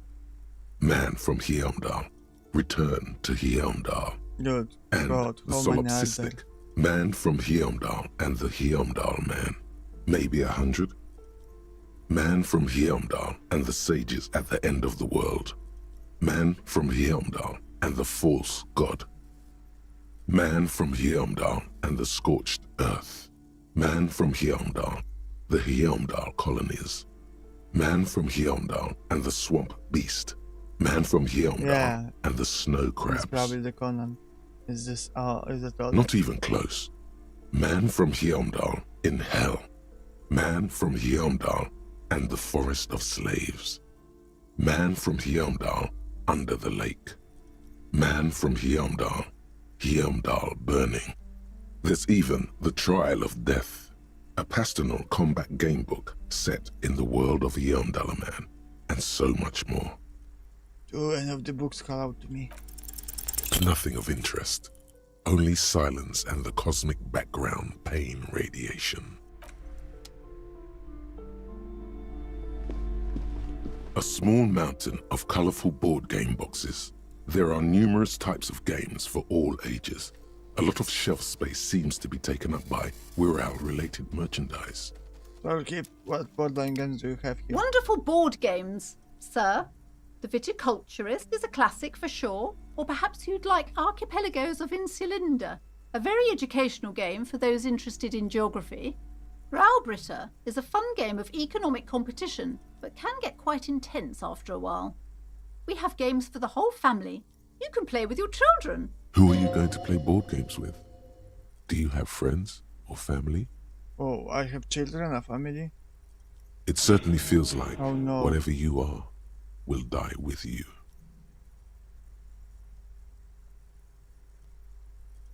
I don't feel as if I have any kids. Friends are technically like family. For playing with friends, I'd recommend Suzerainty. It's a civilization building game where you build a civilization, then set off to brutally colonize and repress other civilizations. It'll cost 12 Wow, real. just like real life. So how about all these viral games? Lousy auras there. No, role-playing games are popular among those types. You know, who are into those kind of things. Personally, I don't like it. Not at all. I've heard they turn people into occult enthusiasts. That they have rituals where they try to summon entities. Highly immoral stuff. You can still buy them, though. Immoral stuff. I will still sell it in my shop. An endless variety of source books, lore books, and codices litter the table. Tabletop The RPG. topmost book is titled Welkin Compendium, 2nd edition. There's also a large hardbound tome with intricate cover art, The Hunters of Katawak, Boreal Creature Compendium, and a Pick Your Path adventure game book titled Tales of Wirral, Cavern of Velkrag. Books in a board game section? Who wants to read books? Anything that really catches my eye? There's a box that says Wirral, 3rd edition Mega Setting Supplements Module. The side panel notes, a fantastique adventure board game, new maps and miniatures. A sticker on it displays 25 real. That price is steep, but then it's the 3rd edition Mega Setting Supplement, so it makes sense.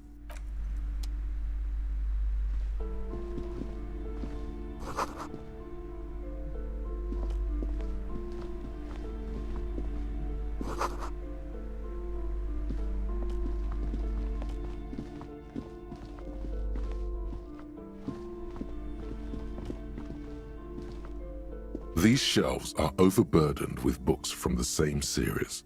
You see the name Dick Mullen over Dick and over. Mullen! What is this reference, Dick Mullen, to? I feel like that's a reference to some kind of... It's not Sherlock Holmes, I don't think.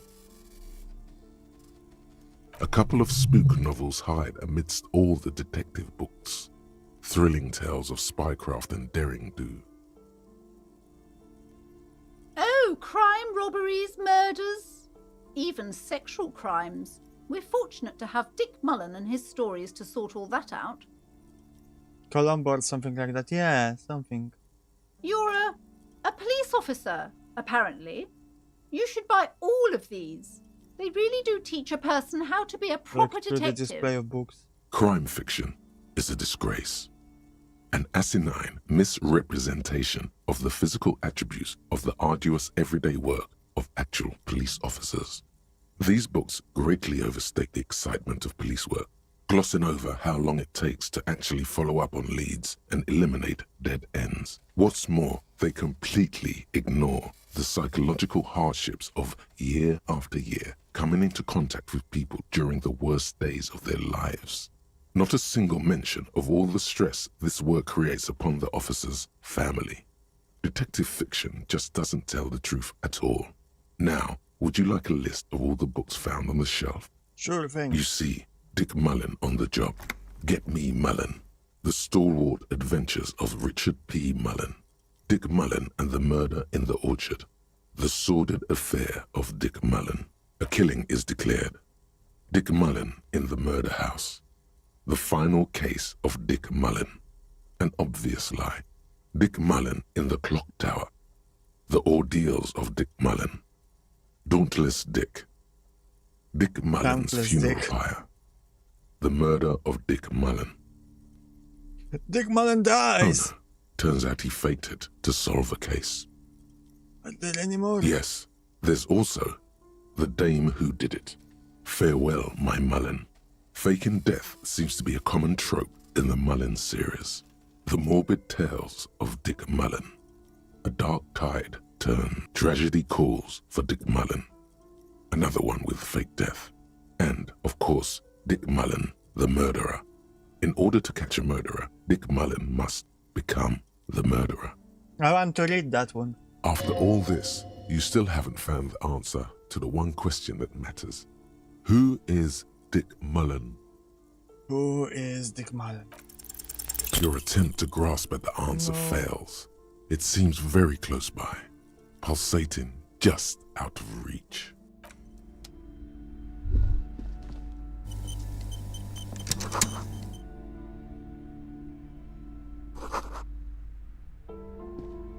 A sulfur-crested cockatoo sits on the cover, its beak slightly open. It looks as if the bird is calling out the book title, From A to Zurich, a guide to a well-behaved cockatoo. Flip through the pages. Turns out that there are so many different cockatoo species, and they all have behavioral problems. What about this guide to character store? It's a must-have if you own a cockatoo. I've heard they're quite capricious. Still the guide to cockatoos now. I want to buy the guide to cockatoos. Oh, a nature enthusiast. Good choice. I knew it was a good idea to keep that around. That was very important that I buy this.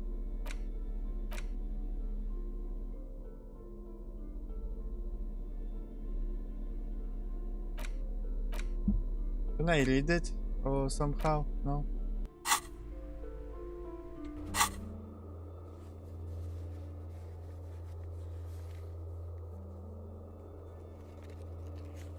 Go read about some cockatoos. I bought the book.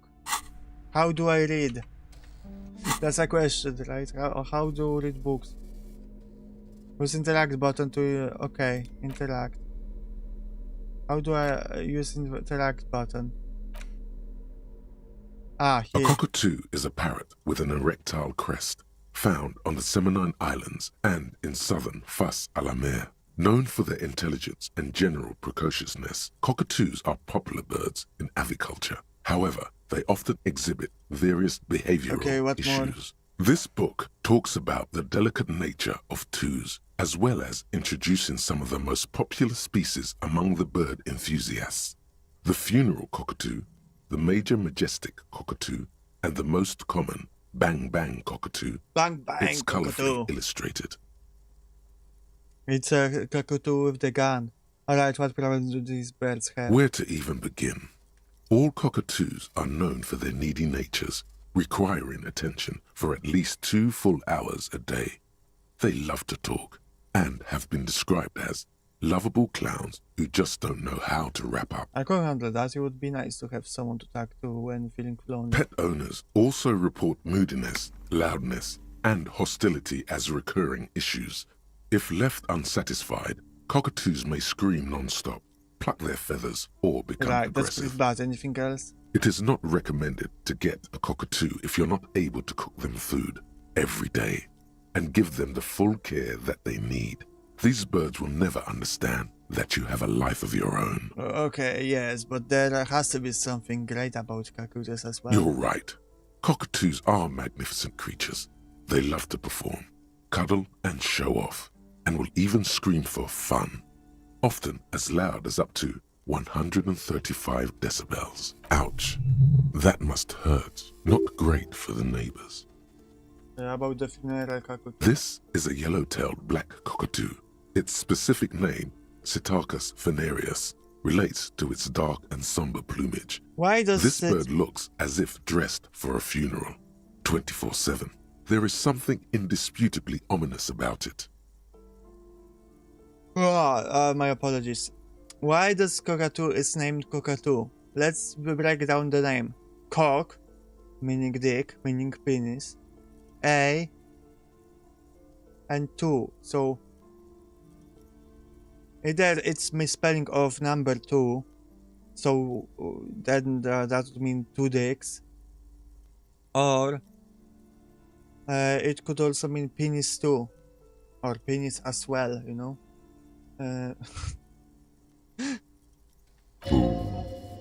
Cool. About the Major Majesty cockatoo. Perhaps the most impressive of all the species, the endangered Major Majestic cockatoo, is often described as the most flamboyant bird in the jungle. Its pink-colored wings and flowing crest embellishing its proud and bumptious nature. In the words of poet-explorer Sir James Fournier, few birds more enliven the monotonous hues of the verdant forest than this big, bold, and beautiful species. It must be glorious to behold, dark pink and snow white. It means male chicken, Mihau. No. How about the most common bang bang cockatoo? Despite its banging name, the bang bang cockatoo is actually the shyest of the species, common in almost all Seminoles forests, as well as zoos and homes all over the world. Its plumage is mainly grey and white. The Seminoles name, bang bang, is thought to be of onomatopoeic origins. Honestly, this bird does sound a bit like me. Yes, but all those cockatoo species are so different. Which one are you?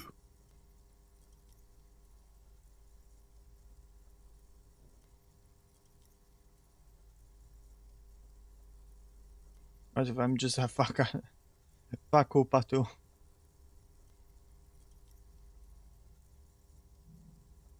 Isn't that, wait, what did he say about the majestic one?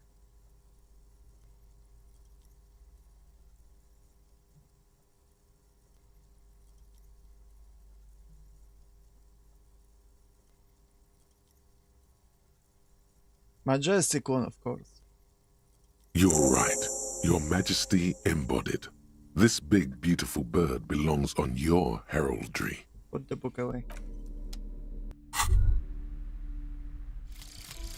Advanced race theory. I learned this. Everything is calm in the eye of the race storm. Your mind is lucid and bright.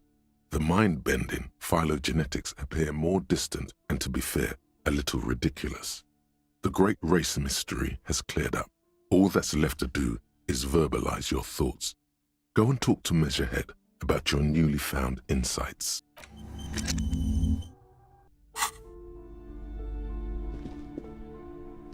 The plaque on the shelf reads, Biographies of Famous People. You see a large variety of names, none of which ring a bell. Browsing through all the books with all their names makes your head spin. None of these seem important or relevant. It's all just vapid egoism. Suddenly, A particularly odd title catches your eye. It reads, High Speed Love, the tragic true love story of Jacob Irv and Alfie Delatraz, by one Cecilia Averbrook. High Speed Love chronicles the romance between two of the finest tip-top tourney racers in history. One of them is the madcap driver, Jacob Irv. His blonde mane graces the cover. Next to Irv's life story, you see a slim biography of an Occidental rock star called the Anti-Star. He's famous for shooting morphine into one of his eyeballs and cocaine into the other. Next to that, Rivasholian radio personality Guillaume Bevy stands in front of a rundown drug den. He's a permanent fixture on Channel 8, reporting on real-life crime and ruining cops' days. I really must insist you buy one of the books. Reading them is not for free. Do still browse, though, but not too long. I'm sorry, I did not mean to rush you. You are browsing. Go ahead. Take your time. Time is commerce. You're annoying, lady. Yaoi.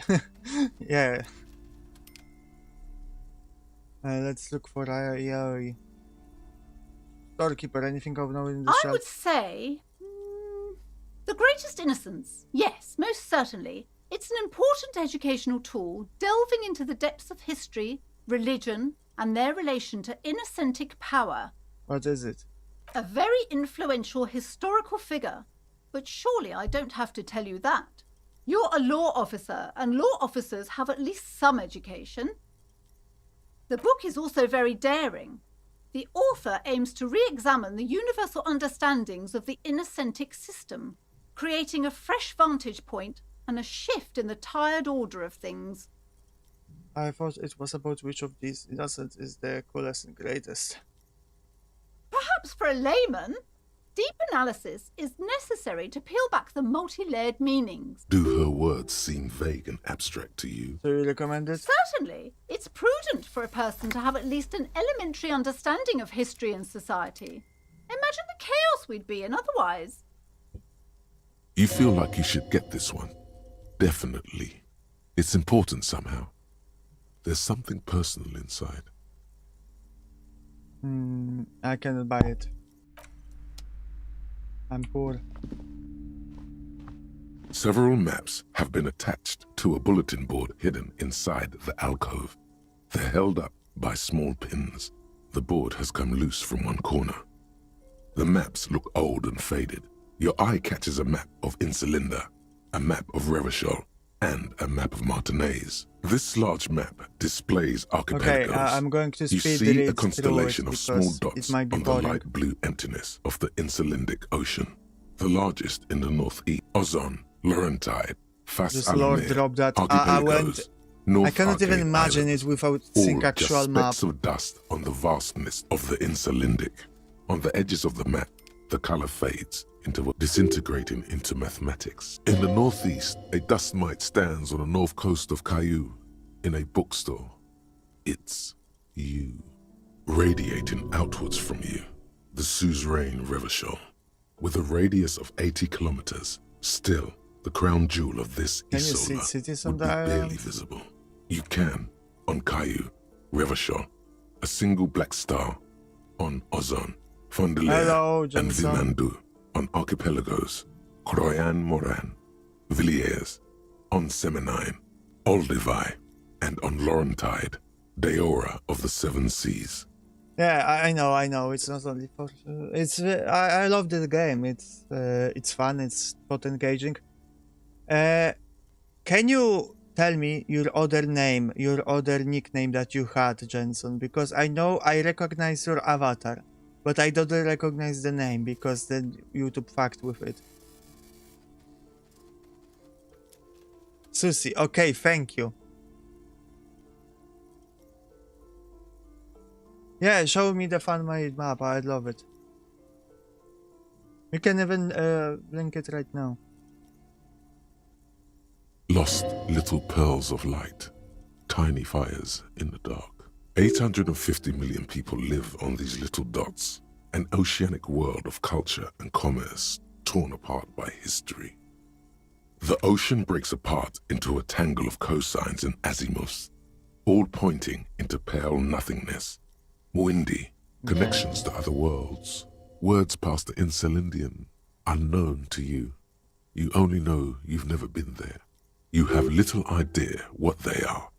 Distant stars, gods, but looking at them makes you feel almost non-existent.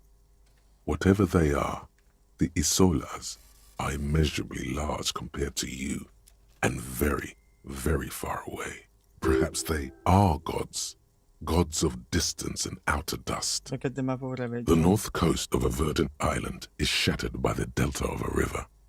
It is the river to the east, rolling hillsides, Le Jardin, Huron. It's somewhere to live. Not bad. Then there's Jamrock. Whole city is the worst. It's so small you can't even see it on the map. No, wait. There it is.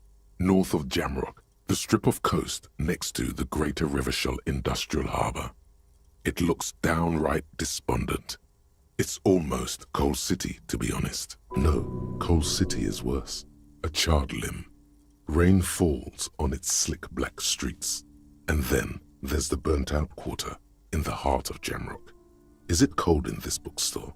Or is it just you? No, this is somewhere to be.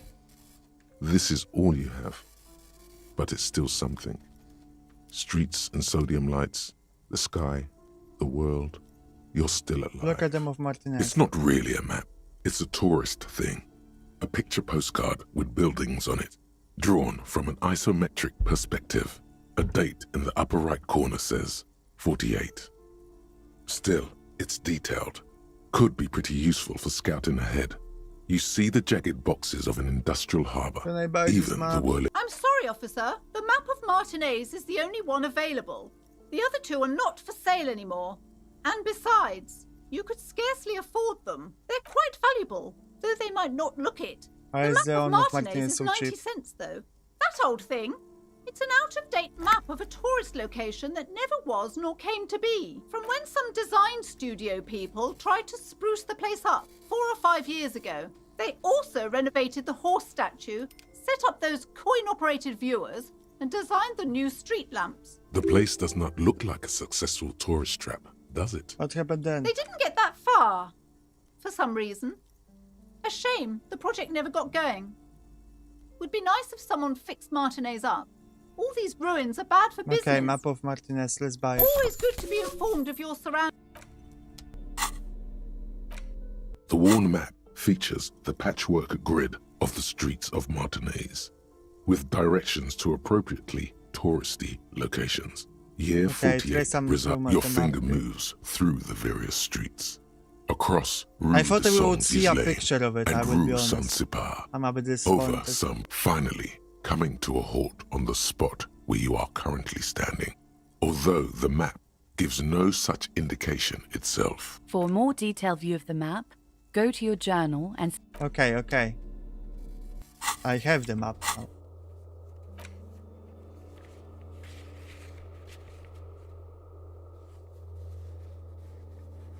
Okay.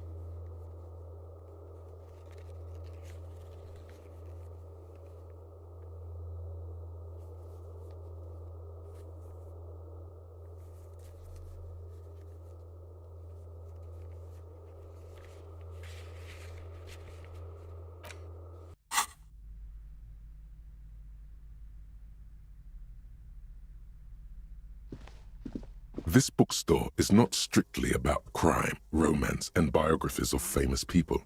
There's also a wide range of paranatural literature. Amidst the various books, you find one written by someone named Matthias W. Dundas. It's about wholeness, unity, balance. These three things are very important to the working class mind. The point of the book, and many others on this shelf, is to give people medicinal advice in situations where they don't have access to paid health. So it serves platitudes, while also telling everyone that traditional medicine, the kind people don't have access to and which costs more than this book, is garbage and would only give you cancer anyway, without even curing Yeah, I know. a cold So or see, anything. YouTube fucked up something. I don't know why they did it. Wholeness, unity, balance, on the other hand, can basically take care of anything. though it is important to Oh, note. by the way, here's some green names. Okay, Poppy got one. Great. I'm happy about that. Ghibli Pilot, Roxy. Oh, let's try again. Maybe you'll get it, Susie.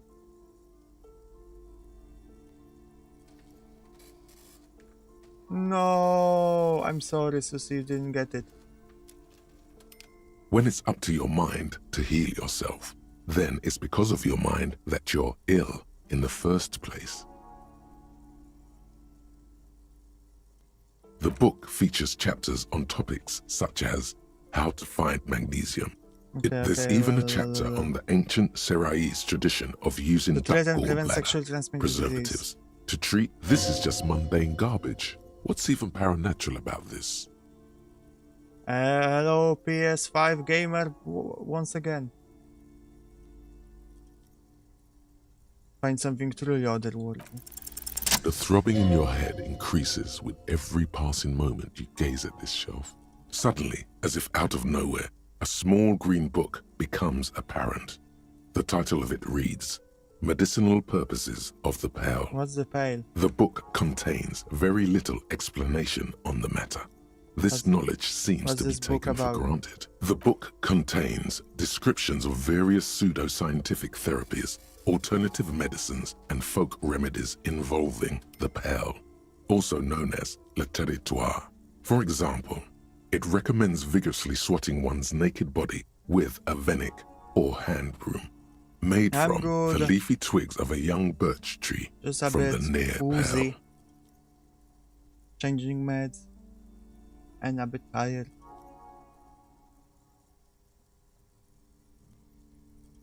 Sounds painful.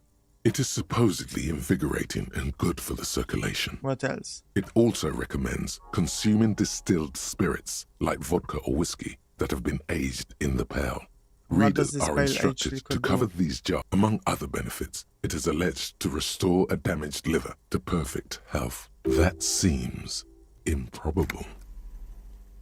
I should probably get my hands on some of that. What else in there? For general health and well-being, readers are encouraged to take regular strolls through the pale, though a sidebar cautions readers to limit each stroll to less than an hour. These strolls promise to cleanse the mind of worries and the body of toxins. This is exactly what you need. Performs the restoration in the nude. What? There's an entire section devoted to cures for men who are struggling to perform their marital obligations. You close the book and return it to its place on the shelf. Storekeeper, what books are these? Sir, please, no browsing in that shelf. That wisdom is not for free. I can't have you end up, like, opening a police store next door and stealing my customers. Oh no! What are you talking about? How am I meant to buy a book if I cannot browse it? To know that it exists and I want it. I stuck with her finally. Welcome to crime, romance, and I noticed it. I People. didn't comment. My name is Plaisance. 420. Be welcome, and please take responsibility for the energy you bring into this space. A golden pendant hangs around the woman's neck in the shape of what looks like a tiny fish head trapped in amber.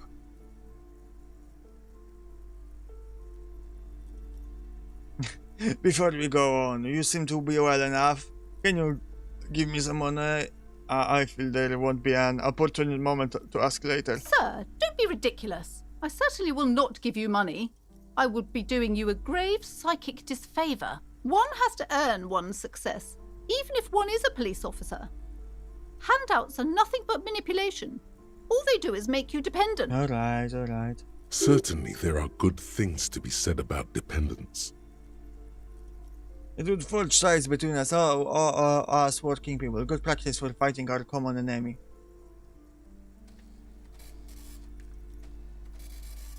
Now, hey there. Sounds like someone isn't taking responsibility for the energy they bring into this space.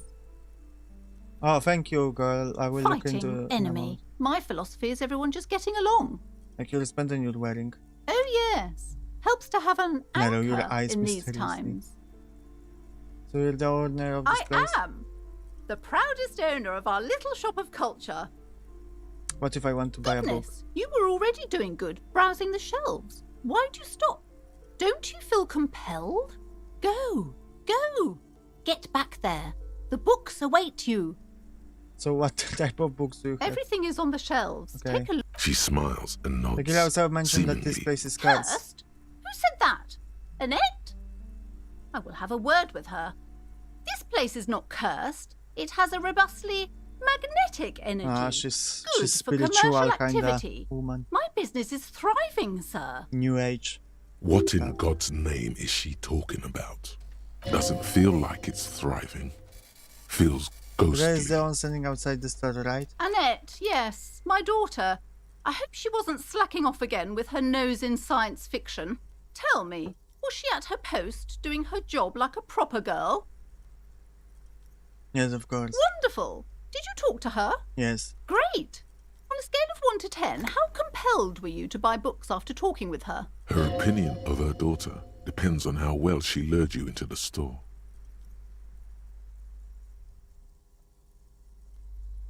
I'm not going to grade a human being. I don't do that. Come now. It's not personal. It's about proper sales And then I have to practices do it and again market anyway. research. Then I she's expect certainly an very polite answer. and helpful. My precious, her dedication brings joy to my heart. If you have children, I hope they turn out as great as my Annette. Your handling her strikes me as wrong. Mind your own business, sir.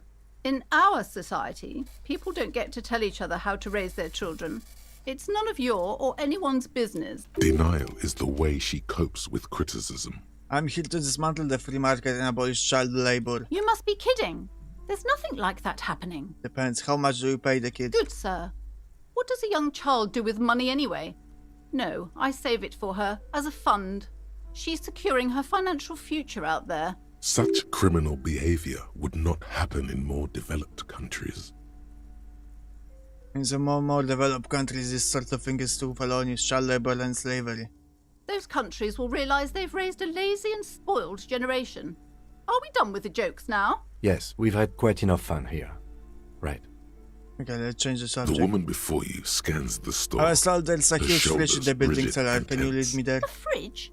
No, I don't know anything about a fridge. Aren't you interested in books? I already bought some For books. whatever reason, she's lying to you about the fridge. Seems like you have to find your... Okay. Let me see the map from Goal.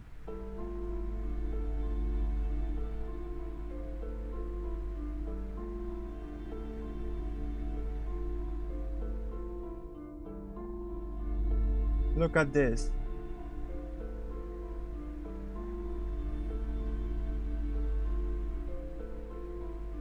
Huh. That's... I'm guessing the shapes of places are mostly invented.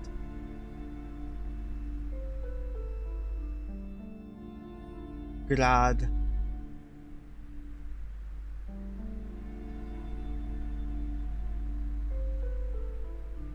Why is it so disconnected? Why didn't just make, you know, one world map instead of like fragments?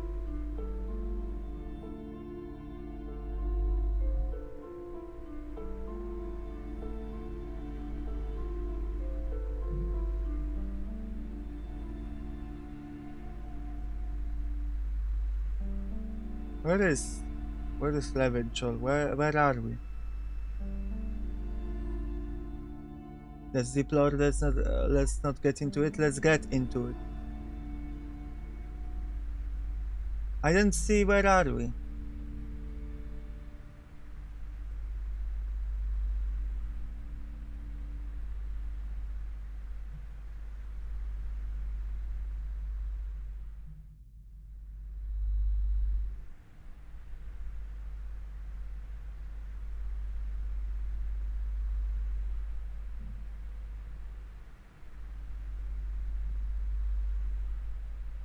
I don't know where we are.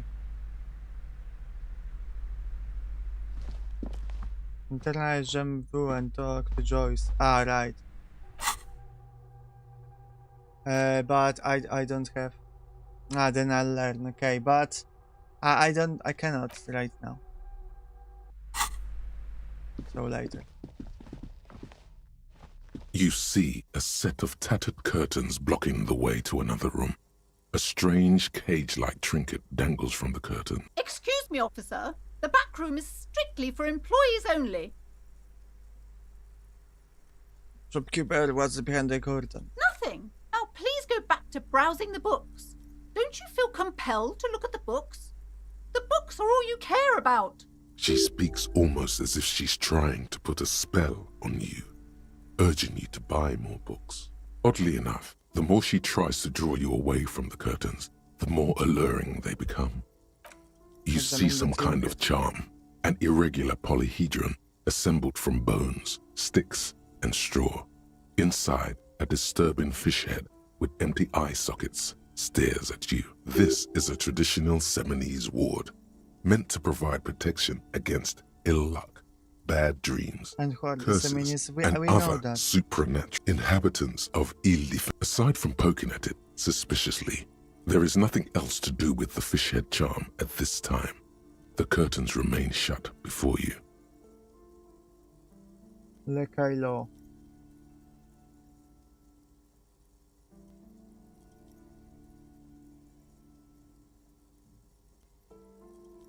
Ah, here. Okay. Thank you. Pull the curtains.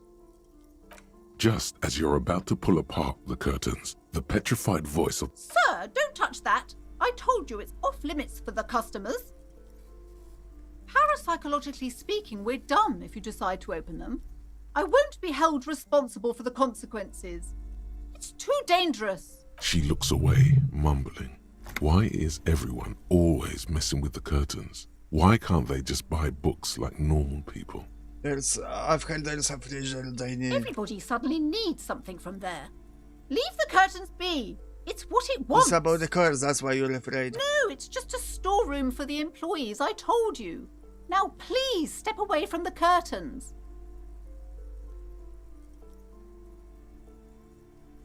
But I sense this place calling for me. I must investigate beyond this threshold. You do? My God, even more reasons not to mess with the curtains. Just step away, dear This sir. is different. I'm a police officer. I need to get in there. Why? It's not like anyone was killed there. She stops abruptly as her hand flies over her mouth, baffled by her own balance. I am sorry. I don't mean to be so impolite. Just please don't go there. I can't allow that. You'll only make things worse and unleash the powers. Tell me, is this a good idea to just open it?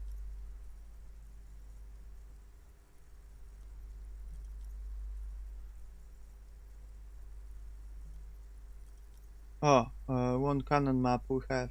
Let me see.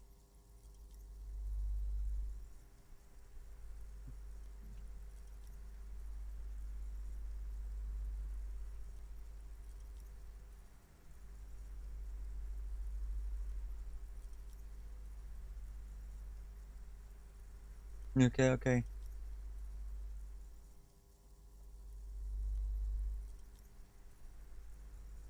Martinez.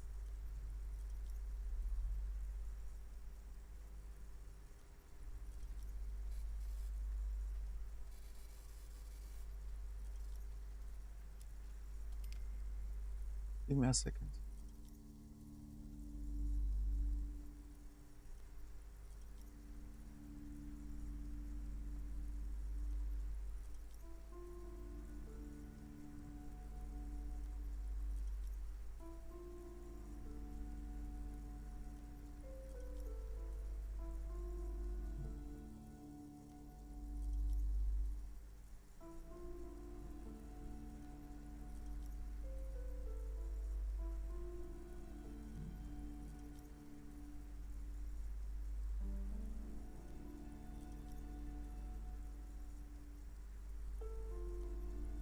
Okay. I will just go in. No! Please just talk to me, officer.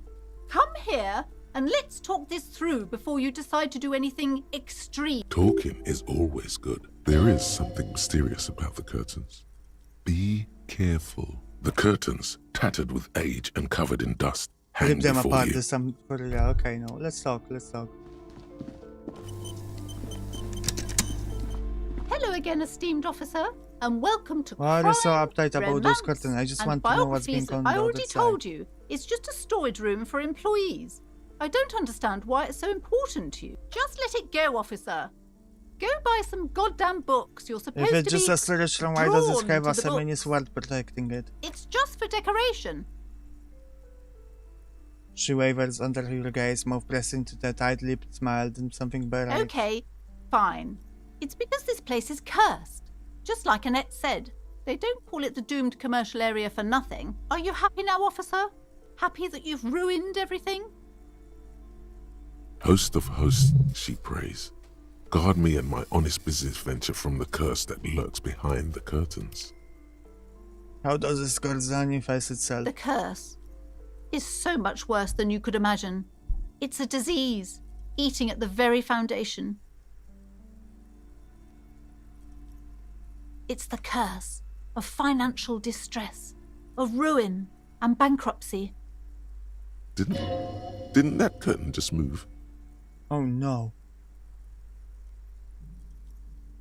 Okay, I'm a little confused. What does that mean? Everyone knows that all the previous companies in this building have sooner or later declared bankruptcy, and their malicious spirits are still here, feeding off bad business practices and disappointing income statements. There's something wrong with this building, I can tell you. Ever since I arrived, I've sensed an eerie, lingering presence, as if I was unwanted here. Sounds familiar. Strange, someone wanted to. What does it mean? Truly so? Perhaps the dark energies are leeching off you. You shouldn't stay in the store too long. It may be dangerous. Why didn't you just tell me right away it's the curse? It's not good to talk about the curse, not in detail. The negativism, it's dangerous. Talking about the void wraiths angers them. Wow. Void raves. You have new words. I have new words! Void race! Have you sought help from anyone? Yes. I've contacted numerous parapsychologists and even a pair of Simonese mediators. They provided me with the wards. The wards help to keep the doom at bay and protect us against the darkness that lies further in the building. Even though now I fear, it's not enough.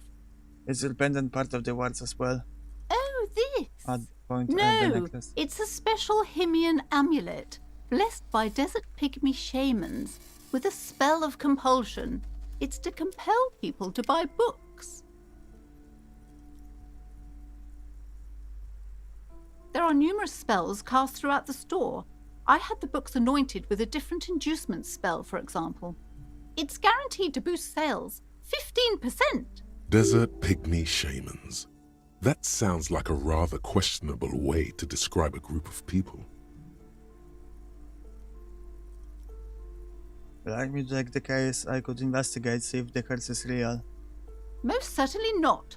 I don't want anyone who's not familiar with the psychic arts to get involved in this mess. Stay away. Leave the spirits be, so they can return to their slumber. My liege, do you know what this case calls for? A para-detective. Oh, okay. Convince her to let you investigate the doomed commercial area. Slither up to her, you silver-tongued fiend. Show her what world-class perfidy looks like. Ma'am, I came here to help. I've handled paranatural situations before. Are you sure? Don't think I haven't seen charlatans before.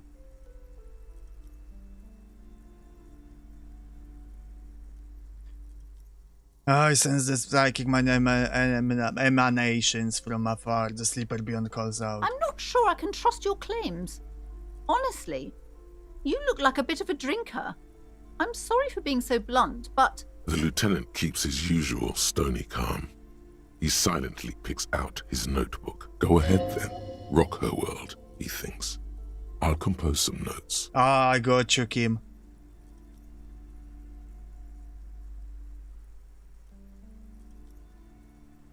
I admit I've had my share of drinks, but only because the spectral realm is parapsychologically taxing. How do you know all this? Here we go.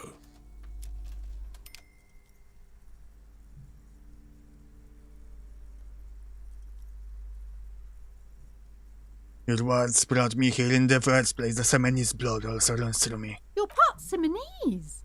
Oh, it means our meeting couldn't have been mere chance. The hand of fate guides us. But I am not the only one at risk. I have to think of my daughter. You are certain you can help us? Keep us safe? I can't allow any collateral damage to hit us. No problem whatsoever. Your family is safe. The phantoms are no match for me. If you promise, good officer, then you might be our last hope. Do you swear it? Hand on my heart, on my honor. Thank you, sir. There's one more thing I haven't told you about yet. The entity. The entity? No. You can't. Do not act surprised. You know of these things, sire.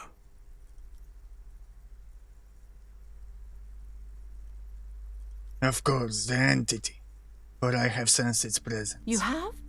The entity takes the form of a woman, a witch probably.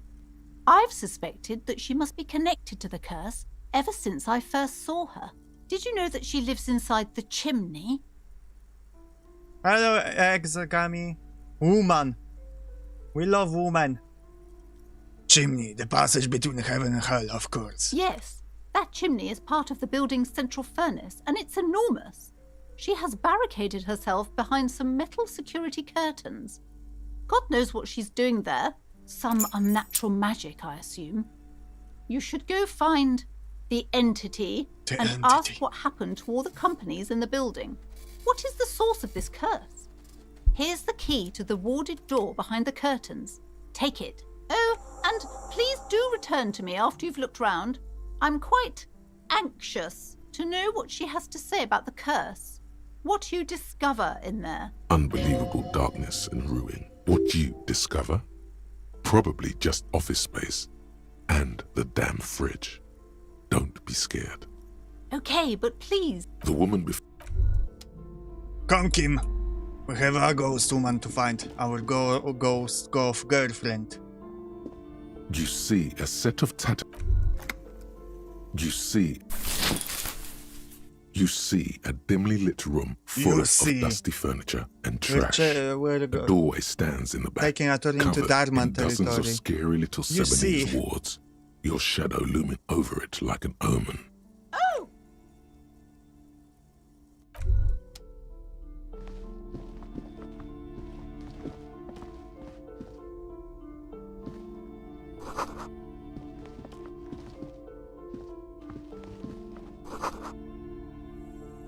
A vaguely intriguing spot of a man. How do you know it's a man if it's antagonist? A heavy door with a missing handle stands before you, covered in dozens, if not hundreds, of Seminese trinkets and charms. Only an echo. No one. A hollowed-out, dark echo. After exerting some force, you manage to turn the key. It's eerily silent. The door slides slightly open, letting a draft of cold air into the room. You feel the tiny hairs on the back of your neck rise up, as if someone's standing right behind you. Touch the back of your neck. What is this feeling? That's probably Kim standing Outside, the wind howls in from across the bay. The building at Rue de Saint-Ghislain stands like a matchbox on its side, with men inside, like little wooden sticks, ready to catch fire. A panicking woman squeezes the pendant around her neck until it leaves a mark inside her palm. A man, a few meters away, stands frozen with a key in his hand. Somewhere inside, a spider is spinning its Open web. the door and enter.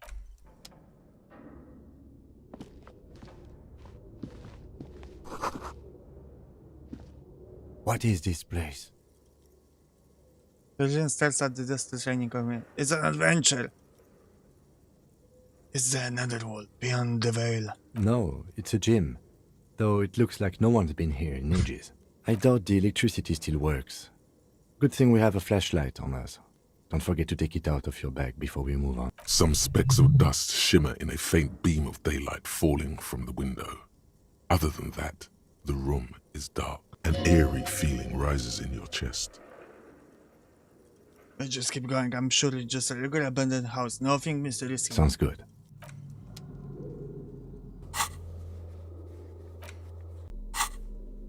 Okay, give me my flashlight.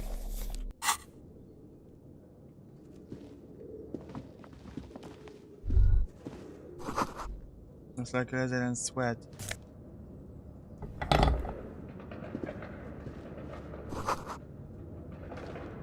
Dressing work now. Okay.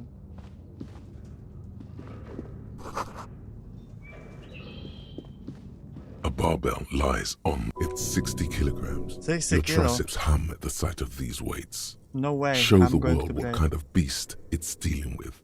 Lift them. There are no collars on the barbell. This is a safety hazard. Why does it feel so familiar? This is familiar because I'm a weightlifter. No, it's not that. It's the stale smell of rubber, the squeaky sound of sneakers, your bruised knee against the mat, and a whistle.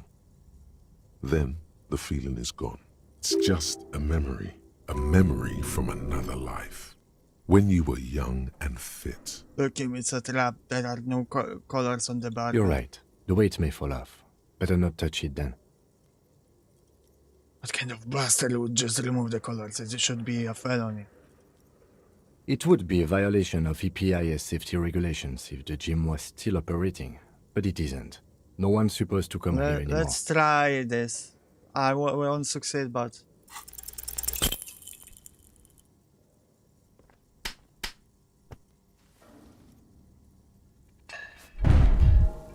Oh, fuck.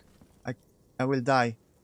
You managed to hoist it off the ground, but the barbell feels wobbly. I didn't know that I would Your get hands damaged. slick with sweat. I should have thought about Turns it. out you're no beast. Just an old man with bad... See? See? This place is cursed.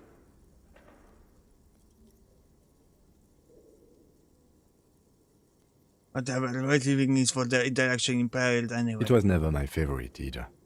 At the station gym, I mean. I prefer running. It clears your head.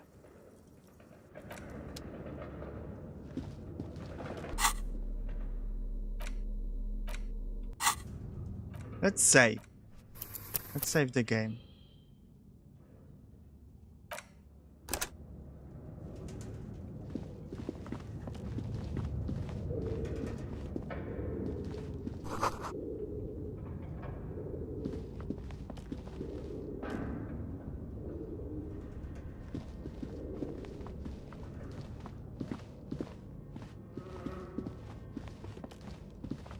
This place doesn't look good.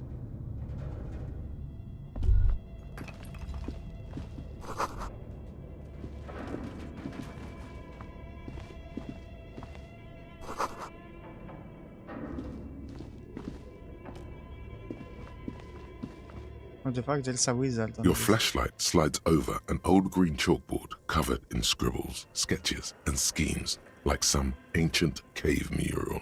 Some of the writing has faded with age, but you can still make out sections here and there.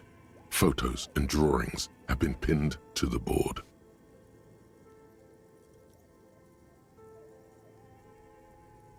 Give me a second.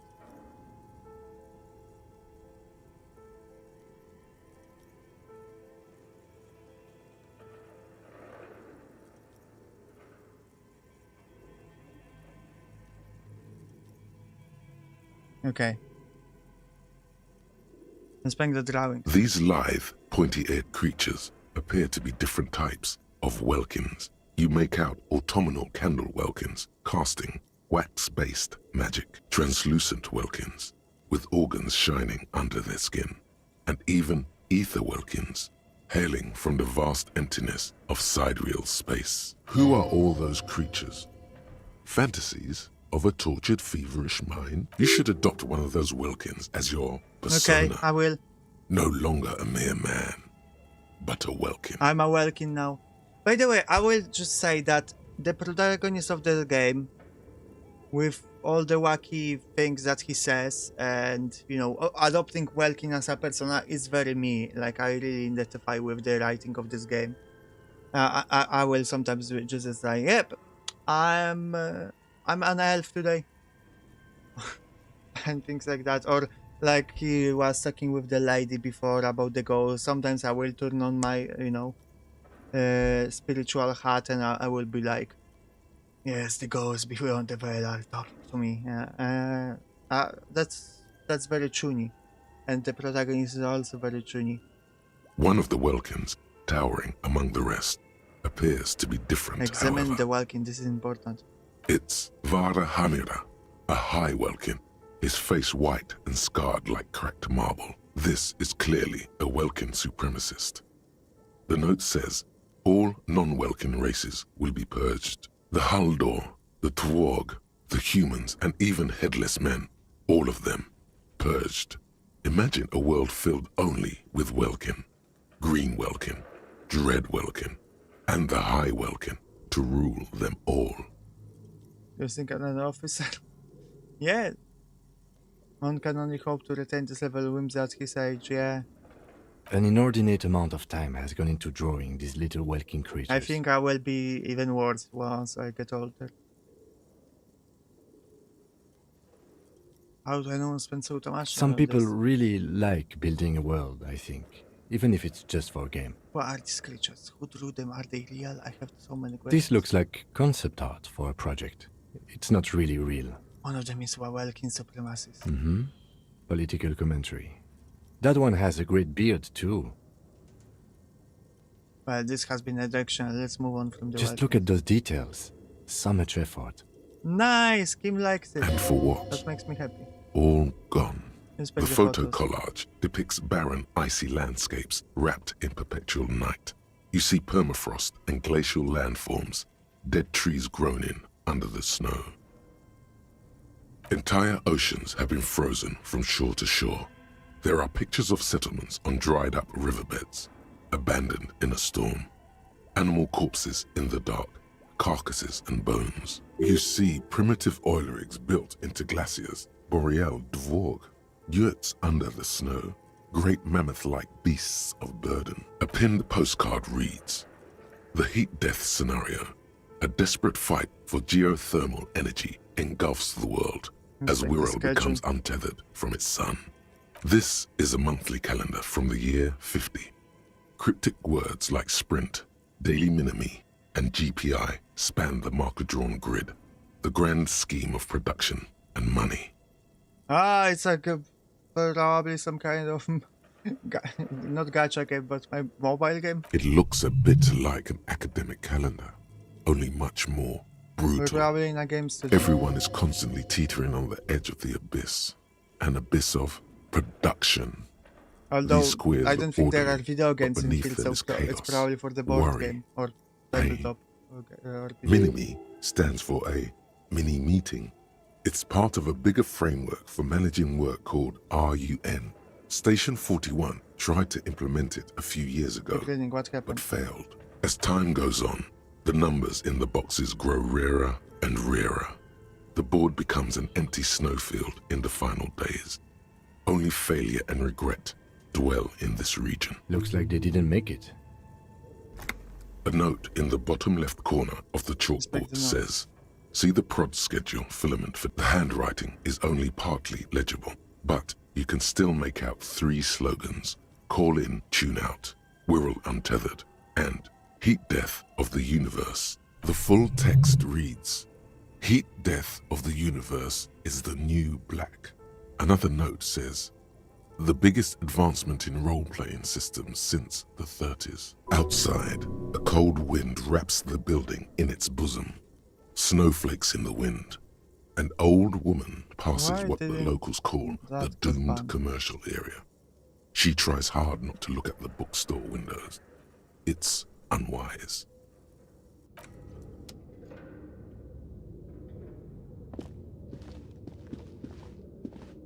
This appears to be some kind of machine with a cube-shaped heart and a wired framework. The keyboard has a A radio computer. Yeah, so there Just are, sitting here without anyone inside. but probably primitive. But we are looking for a fridge, and we are pressed for... On the other hand, it's not that I'm not interested You in think I should put abandoned it on? radio computers. Maybe the body has stopped decomposing somehow. I don't know. You're in charge of this expedition, officer. Turn on the machine. The machine lights up like some prehistoric animal stirring from its slumber, revealing fluorescent play and print keys on the keyboard.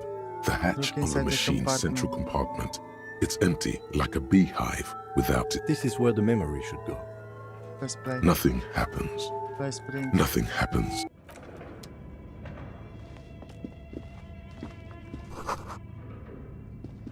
The most advanced RPG in the universe. Okay. This old fireplace is covered in lines drawn in blue and red marker. The mesh spreading over the stone like blood vessels on alabaster skin. It looks ghostly and strangely ancient. A diagram for summoning some time-forgotten being. The symbols seem very esoteric.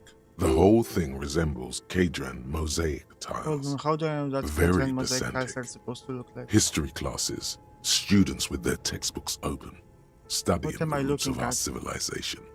The radio frequencies, it seems, UKV 123.6, unclear. It looks like a cardiovascular system split into veins Something and capillaries. medical here? You think so? The web is comprised of radio stations, all lead back to one red heart, titled The Game Right, Master who's the Frequency. game master? A note says, this one can listen in on any station it wants. Someone very important. A conductor for the hundreds of story threads that pass through the Game Master's frequency. So they were developing a tabletop game that would be played via a computer, but there would be actually a human game master or game masters somewhere conducting it. I mean, so MMO, more or less, maybe? Whoever decides to call in to a call-in station, it looks like. A list of names under the stations suggests people across 6 Isolas. All of this is gone, left unreal. There's no way a little basement studio working here could pull anything like this off. My God. It's as if the less money they had, the more ambitious their project became. Okay, processing units are very advanced, so they're very big, so computers have an antenna instead of processor. Processing happens at the provider servers, okay. The schedule. I know doom when I see it. The company was running out of funding. Nothing. It's just line.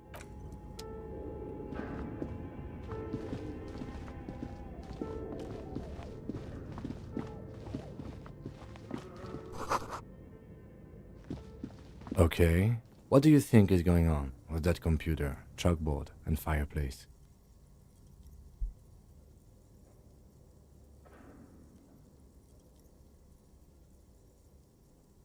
It's just about business. The only question is, what the hell were they making? Yes, that is the question. But then takes a step back, stepping his It looks like one of those popular pen and paper role-playing games, only these people were trying to automate it, make it work on radio computers. Utter madness, he thinks, as a compliment. How were they planning to do Through that? call-in stations. None of the players have to be physically present. Anyone in the world can participate in the game, as long as they have a two-way radio. Then there's the Game Master frequency that listens in on the smaller call-in stations. I think that was supposed to coordinate the stories, Has anyone ever functioning as a done this master before? of ceremony. Not to my knowledge. They make automated games in Graz, Messina, Königstein. You know, places with industry. Not in Revachol West, among the ruins. But I don't think anyone has attempted to create an interisolary And game those are before. role-playing games? We just don't have the technology. Indeed, those Welkins are a dead giveaway. Role-playing people love that stuff. The world looks like a modified version of the WeWorld board game, with hit death thrown in. Super cool. Someone should give them millions of real immediately. Yeah. This game is too good to be left What do you unfinished. think happened to the company? No idea. They stopped filling out the schedule on the chalkboard. Wow. Indeed, it's ambitious and untethered They were from insane, they thought reality, they could but just play shit money out of their investor pockets.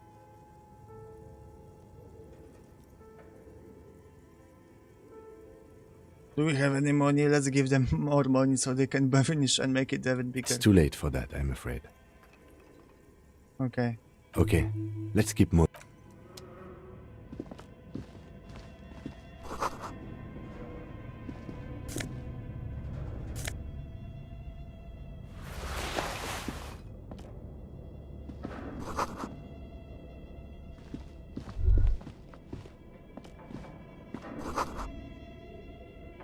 I'm atelier.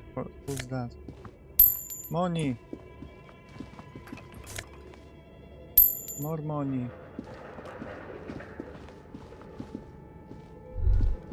Looks like someone tried to reconceptualize their business I don't get here. it. Look, the skis and rotorblades both bear the same So much Slipstream shocking logo. in my brain. In It this seems likely that they started out making one, failed to I turn will say, profit, and then I love pivoted this to game, producing the but other. there's a bit too much talking. Like sometimes, like right now, I just wish I could just kind of more explore without being interrupted every 30 seconds with a thought or something.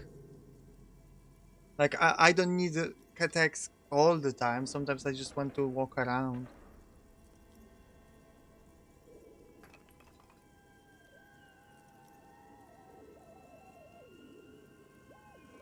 That's a good question. Reality is Hey, ruthless. Panda. IDHG simulator. Kind of the opposite. They keep me in the text. Happy Wednesday to you.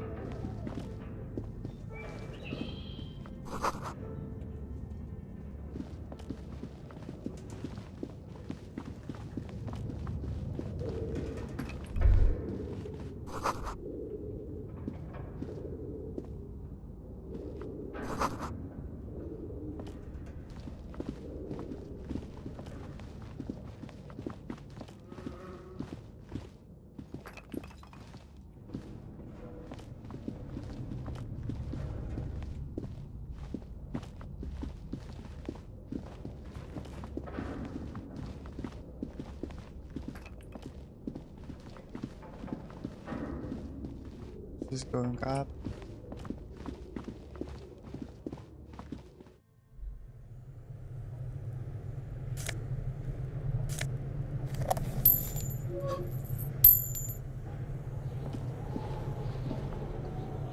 Where are we? In the basement?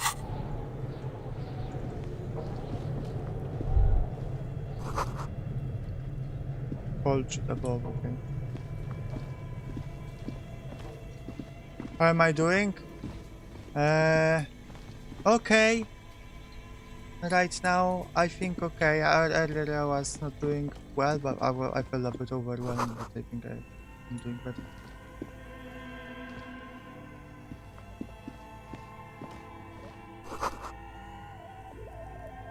Where's the doorway there?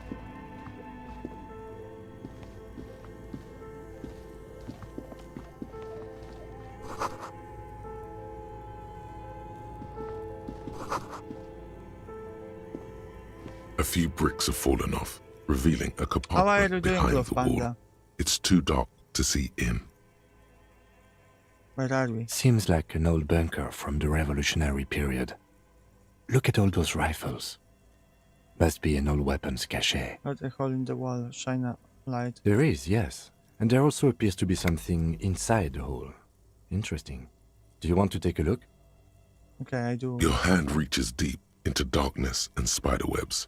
Rummaging around, Rifle skin. you find rusty rifles hidden away. Are these any good?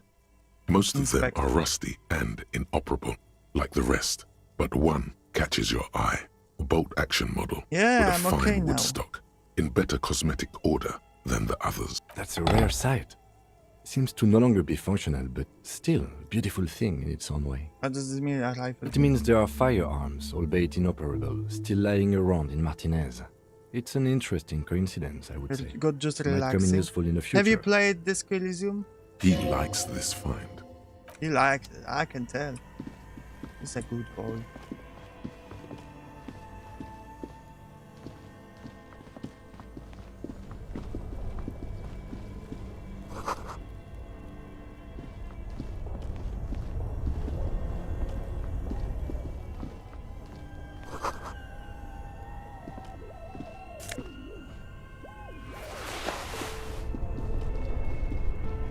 Two cables are plugged into the breaker box. The red one leads off into the darkness, more about and this the black game. one to the ice It's cream maker. hello nearby. Kaito! Having fun? Yeah, I'm having fun. Now that you're here. The game is a detective game, RPG, but there's no combat. And we're solving a murder, basically. And our protagonist is alcoholic with voices in his head. Don't rip the red one out. Also, You'll awaken pretty- the ghosts. Pretty political and philosophical game. Unplug the giant red cable. Well, we'll leave that as for now. Or this would leave. Okay.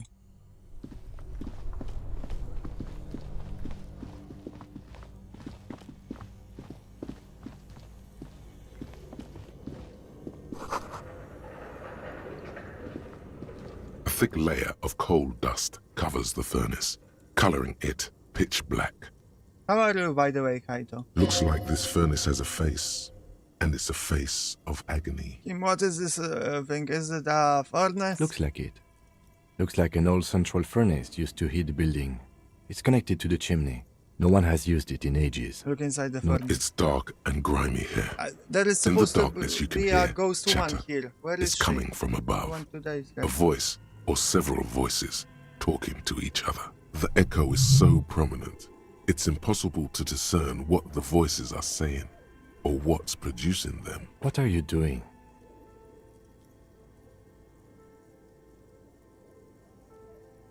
I'm not sure, Kim, but I think I can hear someone talking upstairs. Wait, really? We should investigate, see if someone's upstairs. Smear your hands with A coal. lush layer of coal now covers your skin, sinking into the wrinkles. Your hands look ancient. You feel the spirit of Ramut Karzai, ancient hero of Grad, pulsing through you. All that's left is to cover your face in war paint. Adramut Karzai. Smear your cheeks with black with coal. 3 dangerous stripes appear onto your cheeks, telling stories of your wild soul. What are you doing? I'm the reincarnation of an ancient Ilamaran warrior. Please wipe your face clean, officer. No, you're a proud warrior. Keep it. No, wipe it clean. Thank you. So, These where voices I were we? hear.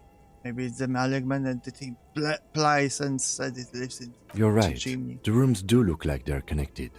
But malignant entities don't exist. At least not the supernatural kind. Always has to be the skeptic, this man. Okay. Hello into the furnace. Something breaks loose in you. Oh. A mighty bellow echoes throughout the chimney's depths. The chatter of tiny voices above suddenly cease. Then, Okay, that one's voice answer. you've awakened the entity. Hello, are you there? Speak to me. Hello? Did you say anything? I can't hear you. Please come upstairs. There's a safety curtain on the second floor. I'll open it. You hear a low rumble upstairs. The sound of a curtain Oh, being nice. pulled aside. After you, officer. No! Fuck. I shouldn't have done it. I died. You feel something in your chest, an unnatural pressure. It's spreading to your left arm, your jaw. I didn't think it would kill it that much that he would die. So I'm guessing this is bad. Very, very bad. Try to remain conscious. This all you feel is pain and weakness. You have to surrender now. We all do. A cop suffers final heart attack. A detective lieutenant of the RCM passed away yesterday. His death, though abrupt, did not come as a surprise to those who knew him. He was the heaviest drinker I'd ever met. Captain Ptolemy Price, the deceased superior officer, commented. That ain't easy on the ticker. He loved his liquor, sure, said Detective Chester McLean, friend and colleague. But I think before he ever had a heart attack, his heart was broken. According to an official statement given by the RCM, the officer was on the brink of solving a murder case. I was on the brink. Which games do you play mostly on stream? I guess RPGs like this one, or some other deep story games. And sometimes block games like Vintage Story or Hytale. Yeah. Some horror games. Load game. Okay, good that we had a autosave because I fucked up. But now we need to succeed the roll again. What's my favorite game? That's a hard question. I don't know if I have a favorite.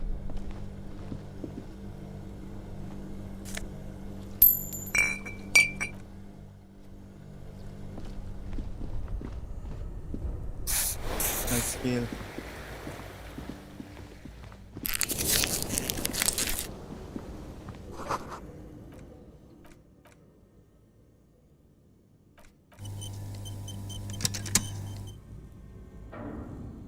Yeah, I like many too. It's hard to A thick choose. layer of looks like this furnace has a face. Looks like it. No one has used it in ages. No signs of any recent... It's dark. The echo is... What are you doing?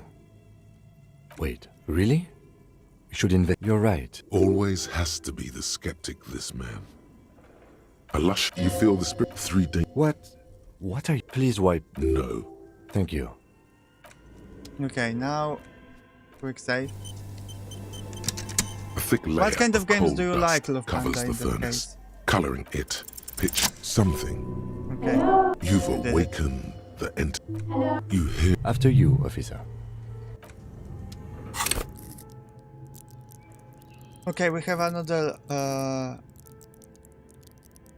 level. Maybe let's try perception then.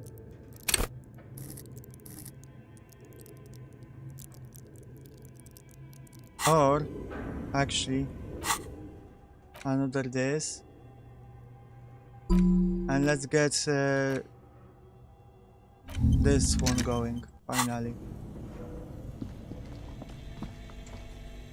You see a terrifying ice bear with a Ice strange bear compartment fridge. in its belly.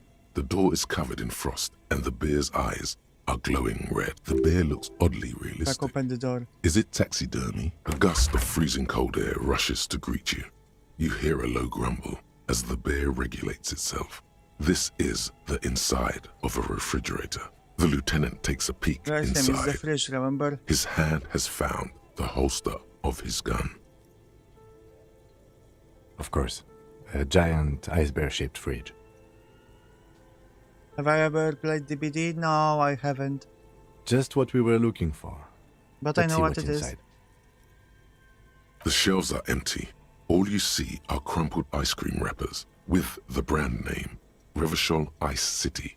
A handwritten note has been attached to the door. The fridge is This is clearly huge. their fridge. It looks big enough for two corpses. It's certainly an eccentric choice, but it is capacious and cold enough, too. But the optics on this are awful, he thinks. We need to be as silent as we can. Your visual confirms you could fit 2 more bodies in the ice bear fridge. Shall we go and get the body, then? I'll take the head, Okay, you let's take do the it. feet.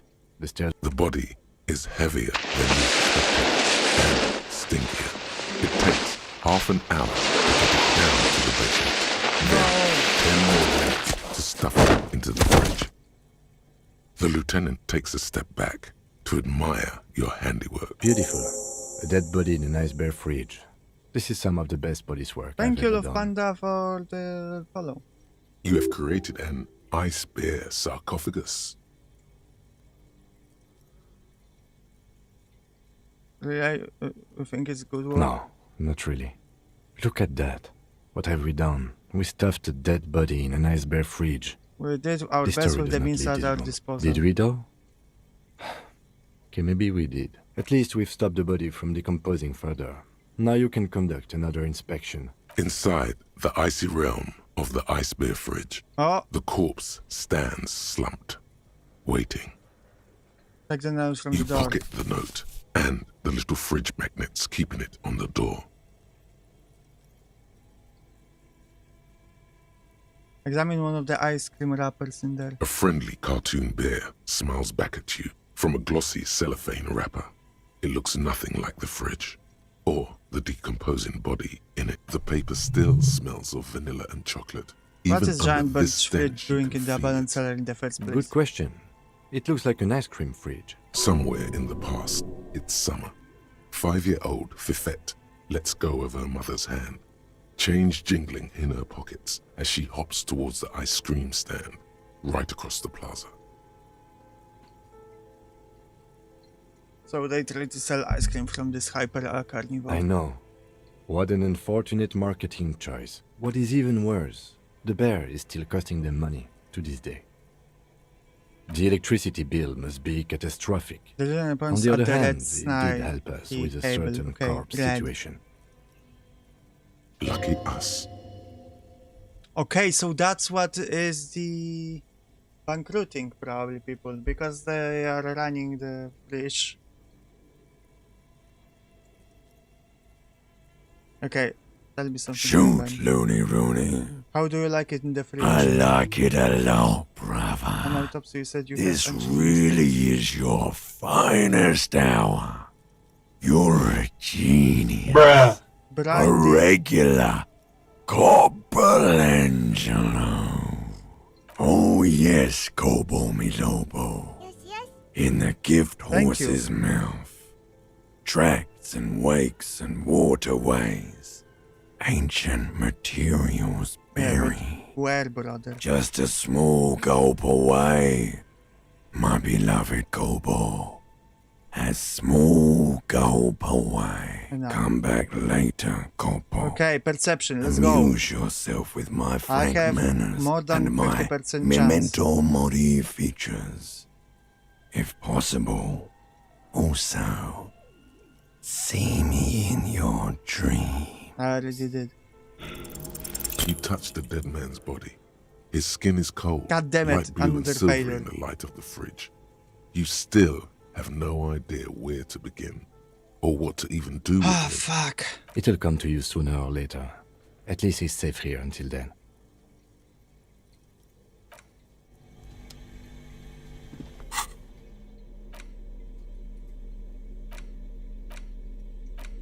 The note is written with a blue pencil on a piece of lined office paper. The kitchen magnets have left spots on its surface. Does it say anything interesting? This is tangential at best, but the lieutenant's detective instinct is still active. Read the note. Someone has scribbled, S. I can't believe the off-site copy is still here. Off-site The copy? illiterate ginger kid keeps stealing stuff from the studio, so I had to hide it somewhere safe. You'll find the filament memory with the off-site copy in the frozen ice cream maker. Please take it home ASAP. It's important. It's more fun if you I'd find do it out myself by if I spending lived the in a points. civilized place with a freezer. Take care.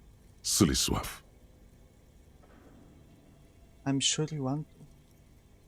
You have to stay watching.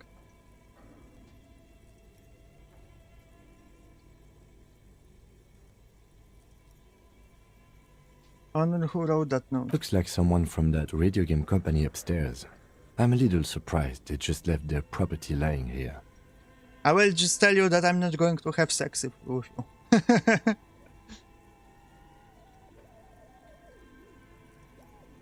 Maybe because of the entity. That's implausible. Remind me again, what's the filament memory? It belongs inside a radio computer, storing its memory. It's like a tape. You listen to disco tapes, right? It's like one of your disco tapes, only for a computer. It's like the production schedule you found. Only this one's an off-site copy. What's the illiterate? Who's the illiterate? Really? You don't have a single guess? Oh, I'm sure that child would love to get his hands on the filament have an memory. idea what the Even if he frozen ice doesn't cream know maker what to could do with be? it, he'd probably try to pawn it for speed. I don't know. I assume it's somewhere close to the iceberg. Didn't you see one right next to the breaker box? Okay. For now, let's leave from here.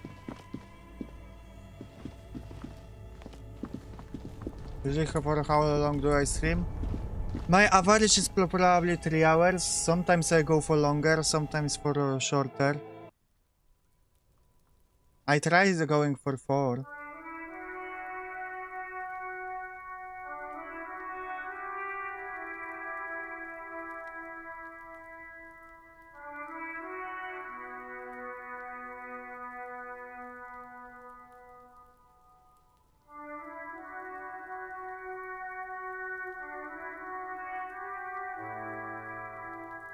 Okay.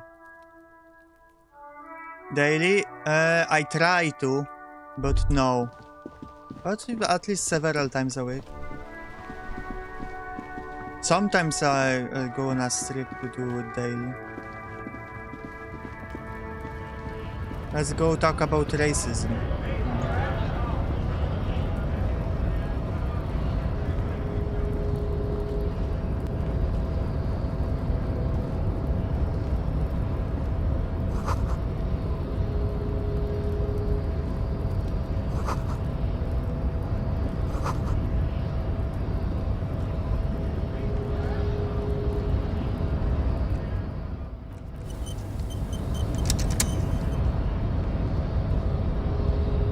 The unpromising race pupil returns.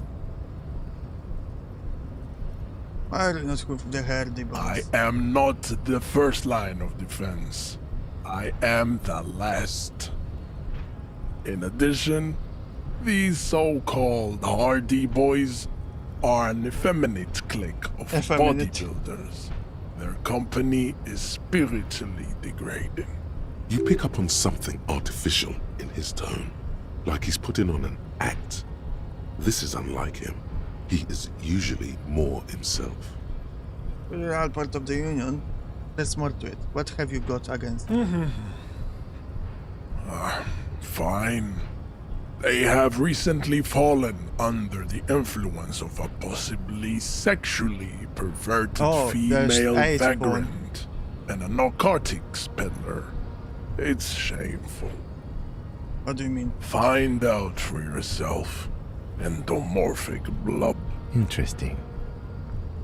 I think I know what race Enigma is. And?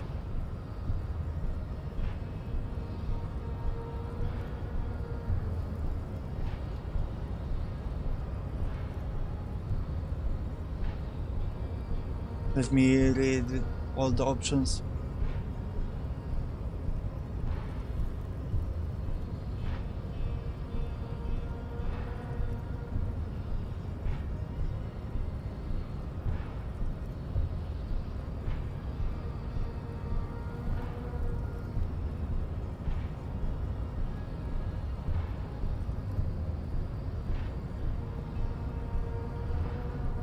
Okay, I don't know. I will just say whatever I.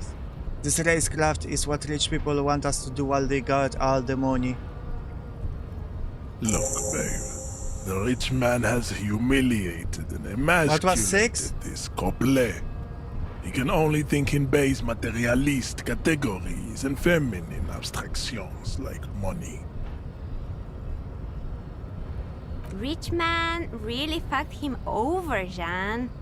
His rage is already played out on the stage of history as the grotesque tragedy of revolution. All it can accomplish now is impotent academic text and neurosyphilitic rock and roll melancholia. Impotent class warrior.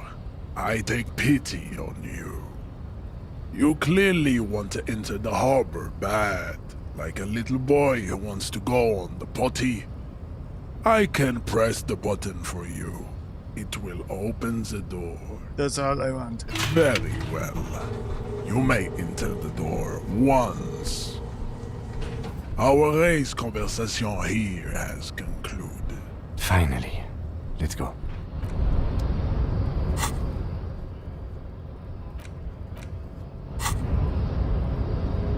How much AXP to the next one? Not soon.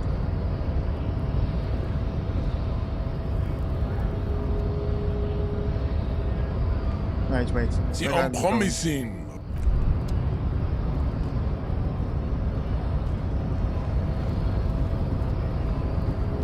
So we can go once. We can go in there once.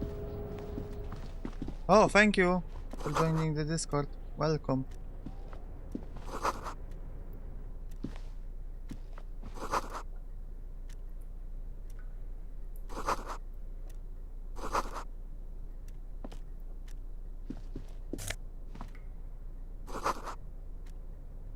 The Loreseeker looks almost sentient.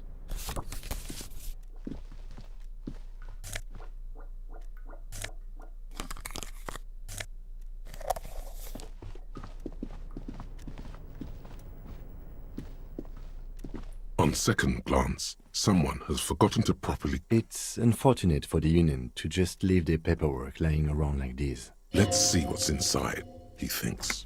Open the drawer. And when he said the Seminis and Coco can't reproduce, I think he has problems performing well. If you know what I mean. Yeah. I catch that. So you mean that just rubbing it into was your favorite option? The drawer opens smoothly. Inside is a well-organized hundreds of documents containing logistical data. Two kinds and the same materials being handed over to companies inside Revachol. It's hard to make sense of this thicket of company names, dates, quantities, and percentages. Look how blurry all the lines on these papers are. How unwieldy your own willpower is to yourself. You're like an absurdist Samaran monk, focusing through not Hello, Pallad. Hermeneutics was almost within your grasp, but now only vague letters float before your eyes. I stream tomorrow, probably. I hope but so. Aesthetically more pleasing. Yeah, he's using his ideology to shield himself from his insecurities, like all the racists. Okay, bye-bye, Love Panda.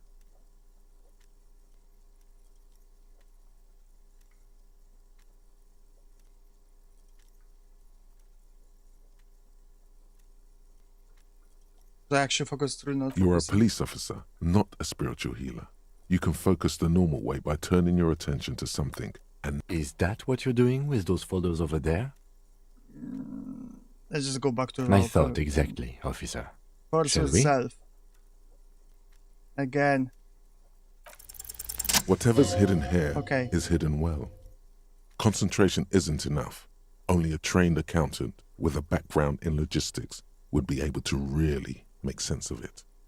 However, there is a little handwritten note stuck on the side of the drawer. It appears to be a to-do list written in large, uneven capital letters. Remember, Leo, Everard's shoes, special whirling borscht, water Everard's plants, sweep office floor, more banners. All items on the list have been crossed out, and the note itself is crumpled. Everard Clare, probably, the head of the Debarders Union. One of his aides must have left it.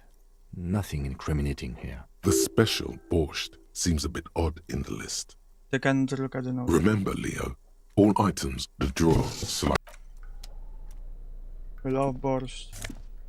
I never was a big fan of borscht. Depends on what kind, I guess. Maybe the ones I had weren't that good.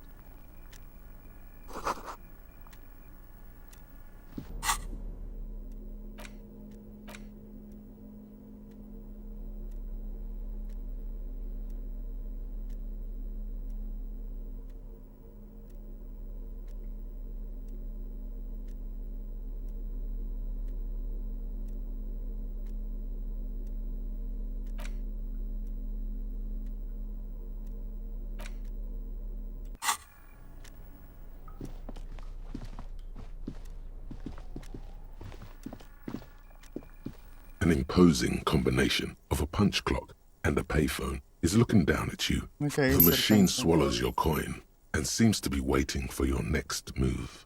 Let your muscle memory dial a random number. It's unclear whether you actually have muscle memory. Right now, your finger is just drawing vaguely occult patterns in the air. Useful patterns? Undoubtedly, no. I might try this again later. Why not?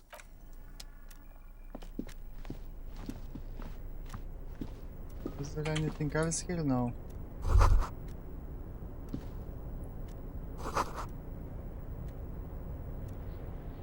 Where do I go from here, though?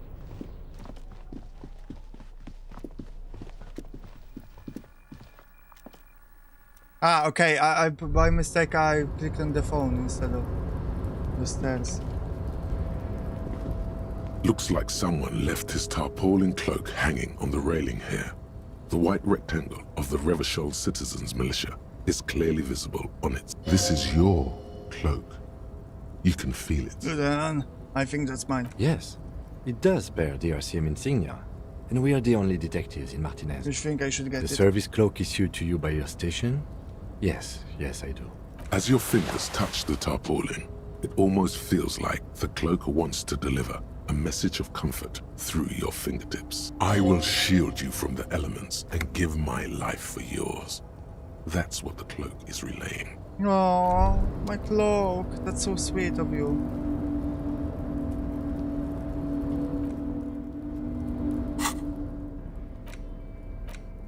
Esprit de corpse +1 shivers.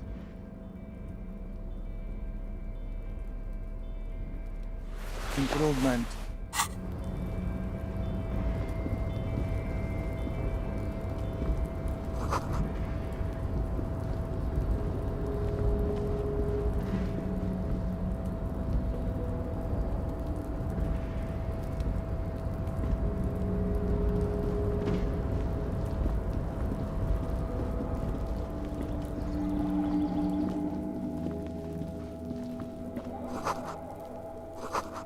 All those empty wine bottles and cigarette butts on the ground. Someone partied Right, how hard? really, really hard. Well, they went through 6 bottles of potent Pilsner, 3 Bye-bye, bottles Kaito. of Commodore Red, and almost 4 packs of cigarettes. It must have been pretty hard. Did I do this? Well, yes, I think we can say with relative confidence that it was you.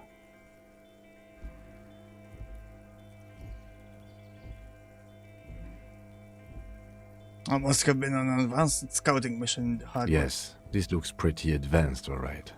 For now, let's just move on.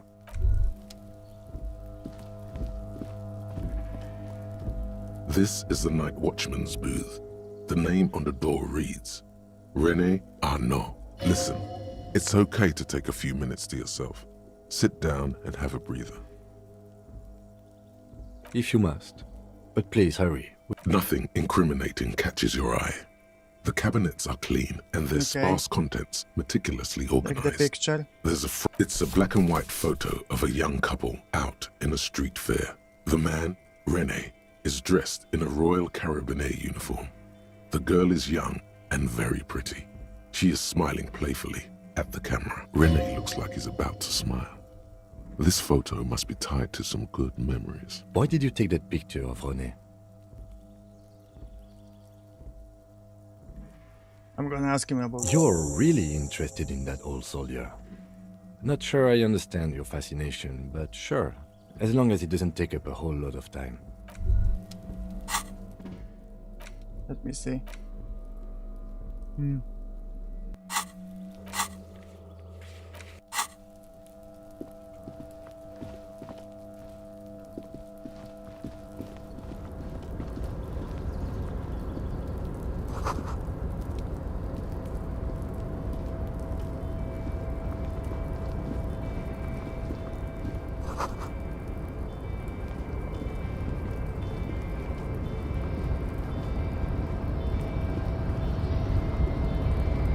Where am I going?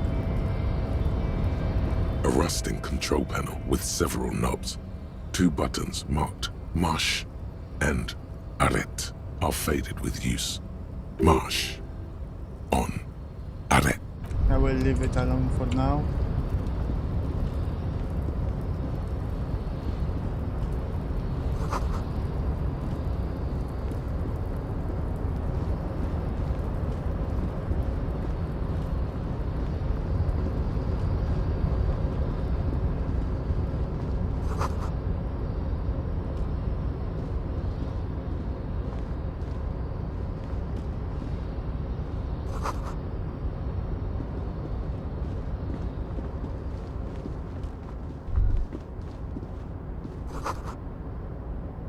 Smells like blood.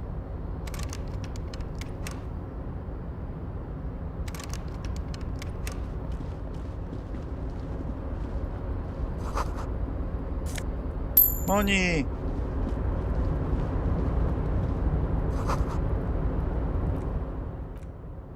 Quick save, okay. Container, container, I'll turn Polish you flag nice and again. red. Container, container, put the logos on. The lyrics to this container song are being made up as he goes along. The accent is so thick, it's impossible not to notice he's Ubi, from the Vanishing Peninsula of Ubisunt on Muindi. Container, container, used to be Wild Pines. Container, container, now belongs to Everard. Hi! Everard, Everard, Everard, he looks after everyone. Huh? Well, hey there. Hey How there. can I help you, mister? The look in his deep blue eyes is as sincere as you've ever seen. Kind of makes you feel like an arsehole for no apparent reason. I see you are not a union man, mister. Did you get lost? You're not one of them scabs, are you? There's a few people in I mean, scabs. I don't personally mind. Folks is just folks, you know, and folks gotta eat. Just some of the other guys don't look too kindly on the scabbing kind, if you know what I mean, mister. I'll be right. Oh, yes. Born and raised in Irish, mister. Mum had to leave my dad after he got a bit violent. Took us here to the new world. I was about 10 then. Too old to lose my accent then.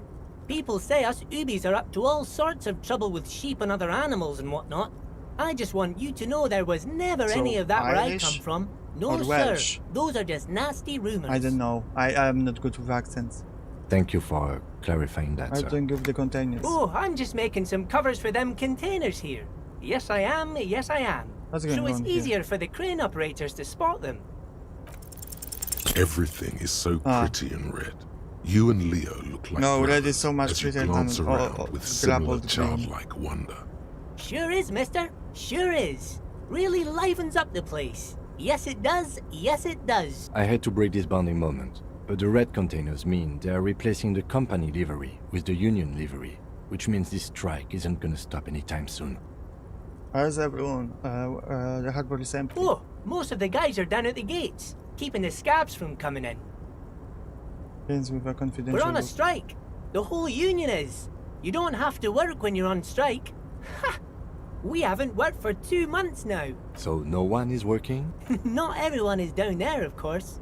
Mr. Everard is in his office, where he always is. And Jean-Luc is guarding the gate. But Titus and his boys got into some drunken trouble and Everard sent them on a nice vacation. What trouble for and a week or Titus and so. his friends get into? Oh, I'm not really supposed to talk about that. That's union business. Him and his boys stirred up something in town. Probably drank too much and got into a fight or something. I What- heard what Mr. did they Everard telling actually them to do? take some time off. I guess the boys got a bit too rowdy and had to let out some steam. I don't really know the details. That's just how boys are, you know. I haven't been in a fight since I was in middle school. Easy, Leo. Let's keep this on the heart ease. Look at him. It's not gonna be anything useful anyway. Don't fight it. Better to go with the flow. Okay, Leo, let's hear about this fight you got into. Now.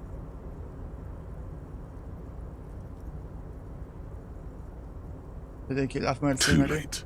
Leo's mouth is still moving, and the words are spewing forth. Words, words, and look. Now he's talking about some drunk sawmill owner who... No, You he were already killed. switched to a prized fishing rod he apparently owned. Yes, yes. Everybody needs a job, and this is mine. I'm Leonard, by the way. Leonard Bellick. But everyone calls me Leo. I'm like Mr. Everett's right-hand man when Mr. Edgar is out of town. And Mr. Edgar's right-hand man when Mr. Everett is away. Actually, Miss Beaufort is the right-hand man, but she's a lady. Who is this, Miss Beaufort? A real pretty lady with a skin like those Douai Sucre candy bars my missus likes so much. Them are real nice to suckle on once the dinner is done and me and the missus sit down beside the radio. What? But I can't listen to the Suckle radio on? all the time. There's so much to do around here and I'm always busy keeping things running here. Yes, I am. Yes, I am. Hold on, who's this Miss Balfour you mentioned? Oh, Lizzie. She is a real sharp tool. Mr. Everett put her through some fancy school and everything, east of the river. 4 years she was gone, and when she came back, she was all fancy and lawyerly. He respects that word. That's obvious. But she's a real nice girl. Grew up in this here neighborhood. Knows everybody and gets along with everyone. Real pillar of the community one day, I'm sure. For a fraction of a second, there's sadness in his eyes. If me missus and me was to have a child, I'd be real happy if she turned out like her. But she can't have kids. Dr. Lemaitre said so, and she knows about such things. Been a doctor for almost 50 years, she has. Law school? Could she be talking about the union fixer, aka the gardener? Okay, so this is the union fixer, the gardener. Looks like it. I'm not sure what a fixer is, but she is a real nice girl.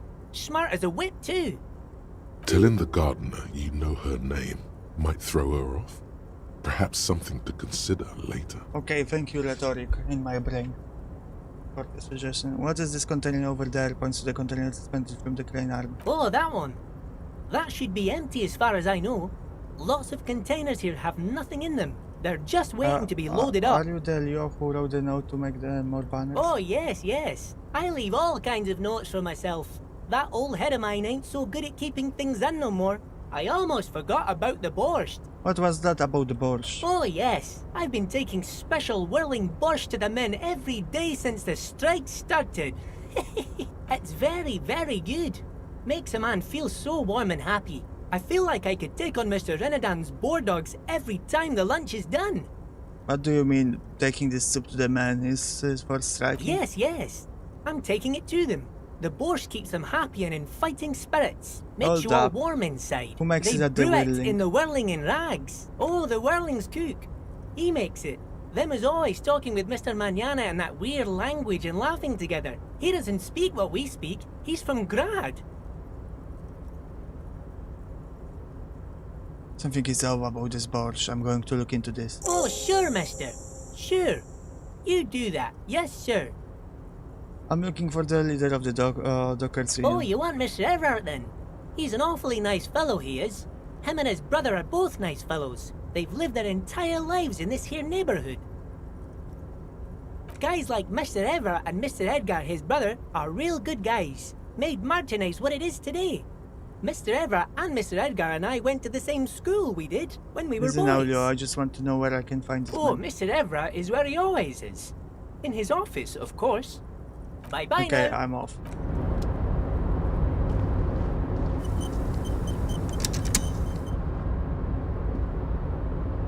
Did I comment on the cook's name? Gorący kubek? Yeah. I did. Hello, Ken! What up?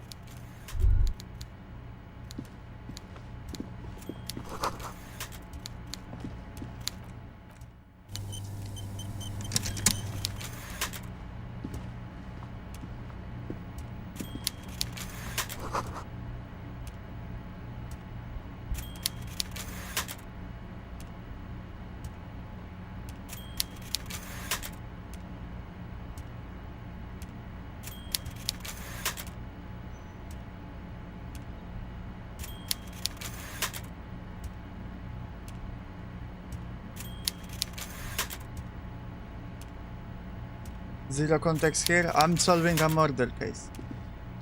Before you And there is is a a strike walrus of a man seated behind the a large workers. desk. He looks up from his work, not the least bit surprised to see you. With great effort, he straightens himself up in his chair, yet says nothing. He simply stares at you.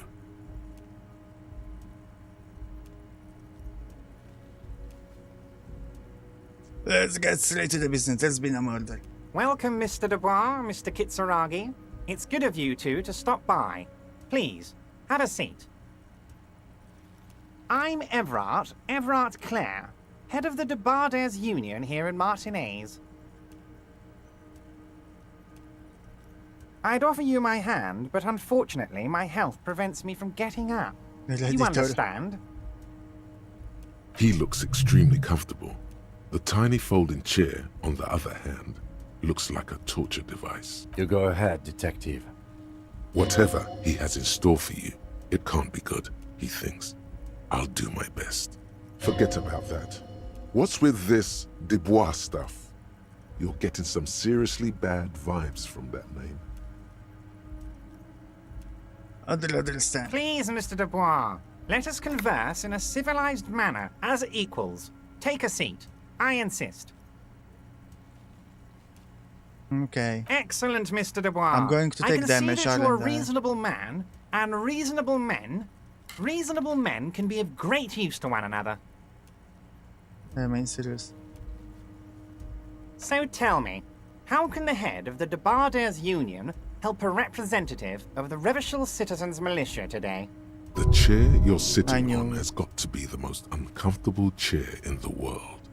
It's violating your backside. Oh, girl, it's the thing you pasted. Oh, by the way, I heard you got a rather rude reception from a certain Lawrence Gart. Some people have no manners, it pains me to say. This should take care of that nonsense. It should be sufficient to cover your expenses for a few days and patch over your differences with a cafeteria manager. Wow, that's 25 real. That's good money. You need it. Wait, you know, Gert? Yes, I know Lawrence. He's a real character. No union man in him. A real piece of work, that boy is. With a grin, he points to the checker game. It's like you're on a game show. At least don't thank him for it. I don't think I can take the money from him. That's corruption. And I'm a good boy. Yeah, but I'm good. Okay. I respect a man with principles. No handouts, then. Now, I'd like to set your mind at ease about one other matter. Your lost gun. Let me... His slug-like lips move, but all you hear is an echo. Lost gun. Lost gun. I skipped. Lost. The world is swallowed by a black hole of fear. Only 2 words escape its gravitational pull. Lost and gun. When he said, don't worry, he actually meant, be very worried. I'm not worried, I got this. You just take it and don't thank him, okay? Are you all right, Harry? You say you got this, but you seem a little anxious to me. Don't be. Everything's going to be all right. It's not like you left it loaded. You didn't lose a loaded gun. Local children aren't out there playing with it right now, pointing it into their own mouths. It's in a safe place. I just know it. I have a feeling everything's going to be all right. Who does this guy think Success! he was? Ronnie the Rookie? You ain't worried about no lost gun, or unpaid bill, or forgotten name. You're the bad cop. You're probably more corrupt than him. Right, well, that's it? That's my point of pride here? Fuck yeah. Remember when you tried the expression on that little minx in the silver jumpsuit? That was you. Give him the expression. Click, click. The fat man seems to be enjoying your rigor mortis grin. He shoots one just like it, right back at you. Good. Now lean in with some Listen, Everard, pal, we both know what makes the wheel of the world turn. That we do, Harry. Let them say what they will about you and me. We're both born fighters. It's very good you use a more comfortable chair. I do want you to feel at home, Harry, truly. But you'll have to excuse the humble accommodations. That's it. Now kick back and add a final flourish for dignity.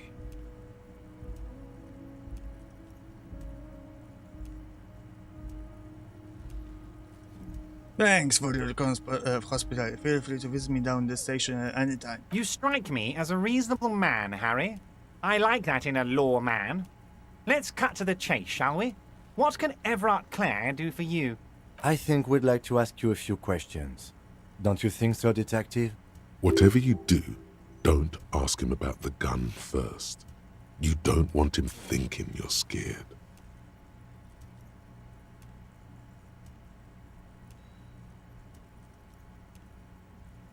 I want to talk about the hanging. Oh, of course. That's your main thing here. That's why you're in Martinez. I know everything that goes on around here, and I would love to discuss it with you. I mean, it's no secret that the lynching is connected to the strike. So much to talk about. Honestly, it's been weighing on me so heavily. I sense that it's a bad. I understand you need to interview me, but there's a thing that's been keeping me up at night. I want to talk about the hanging. I mean, If we could just calmly talk, exchange information, we could blow this thing wide open. Yes, that sounds good. Let's do that. But I can't think straight with this thing weighing on me. You're police officers, aren't you? I have a crazy idea. You guys are basically door-opening machines, incredibly talented at opening doors. Game is a true are we door opening machines. I'm not sure I understand. If you're asking us to break down someone's door, it's not going to happen. Come now. I just need you to go open a little door for me and leave it unlocked. A simple thing. Absolutely nothing shady about it. An excellent opportunity presents itself, sire. You could win the trust of the arch-liar, pretend to play into his hand. Then, should you wish, bend his efforts towards your own. Why don't you just open it yourself? Harry, I'm a very busy man, and more importantly, I don't have that extraordinary physique you do. You look like you could run around all day. You want to send someone a message that the police are working for you. I repeat, I'm a very, very busy man, Mr. Kitsuragi, and therefore I must occasionally enlist outside help. So what will it be, whose door Harry? is it? Oh, no one's. It's just a weasel. A weasel lives there. Nothing for you to worry about. What do you mean by weasel? A loud blabbering weasel. When weasels feel no one is watching, they start acting foolishly. Just go there, unlock the door, and leave it open. It's been such a burden on me, Harry. I just want this to be over. I bet you don't even know anything about the hanging. Harry, my dear friend, I am what people call a local bigwig. I know everything that goes on in Let Martinez. me finally look into it. We need to talk about the murder. Fantastic, my friend. Just let me know when it's done and we can take our French. You can get the key from Manana. He's down by the gates. Manana's like a free agent in the Union. Special operations. Hardened socialist. A real free thinker, too. He'll tell you precisely where the door is. One last thing, Harry. Just open the door. You don't need to go in or anything. I just want that weasel to come home and see the unlocked door. I'm told the Union is involved in the local directorate. What? Harry, how could you say that to me? You know I appreciate a joke as much as any Johnny Fat Guy, but I can't take slander. Are you actually investigating this? The reaction appears to be sincere, but it's impossible to tell with this guy. I am. You've hurt me, Harry. Me, a friend. But you know what? I trust you, like I trust all my friends. And I know you'll never talk to me about this again, because you don't want to wound me. So do what you want, and let's change the subject. He's hiding his real reaction beneath courtesy. Thank you for your understanding. We will continue to do what we must. You too, Lieutenant. You know, I like you, but you never were my favorite. I'm a Harry guy. I'm Team Harry. None taken. Did we have anything else to do here, Harry? Are you going to ask me how I got in? Honestly, I didn't want to bring it up, Harry. I heard you have become Measurehead's race pupil.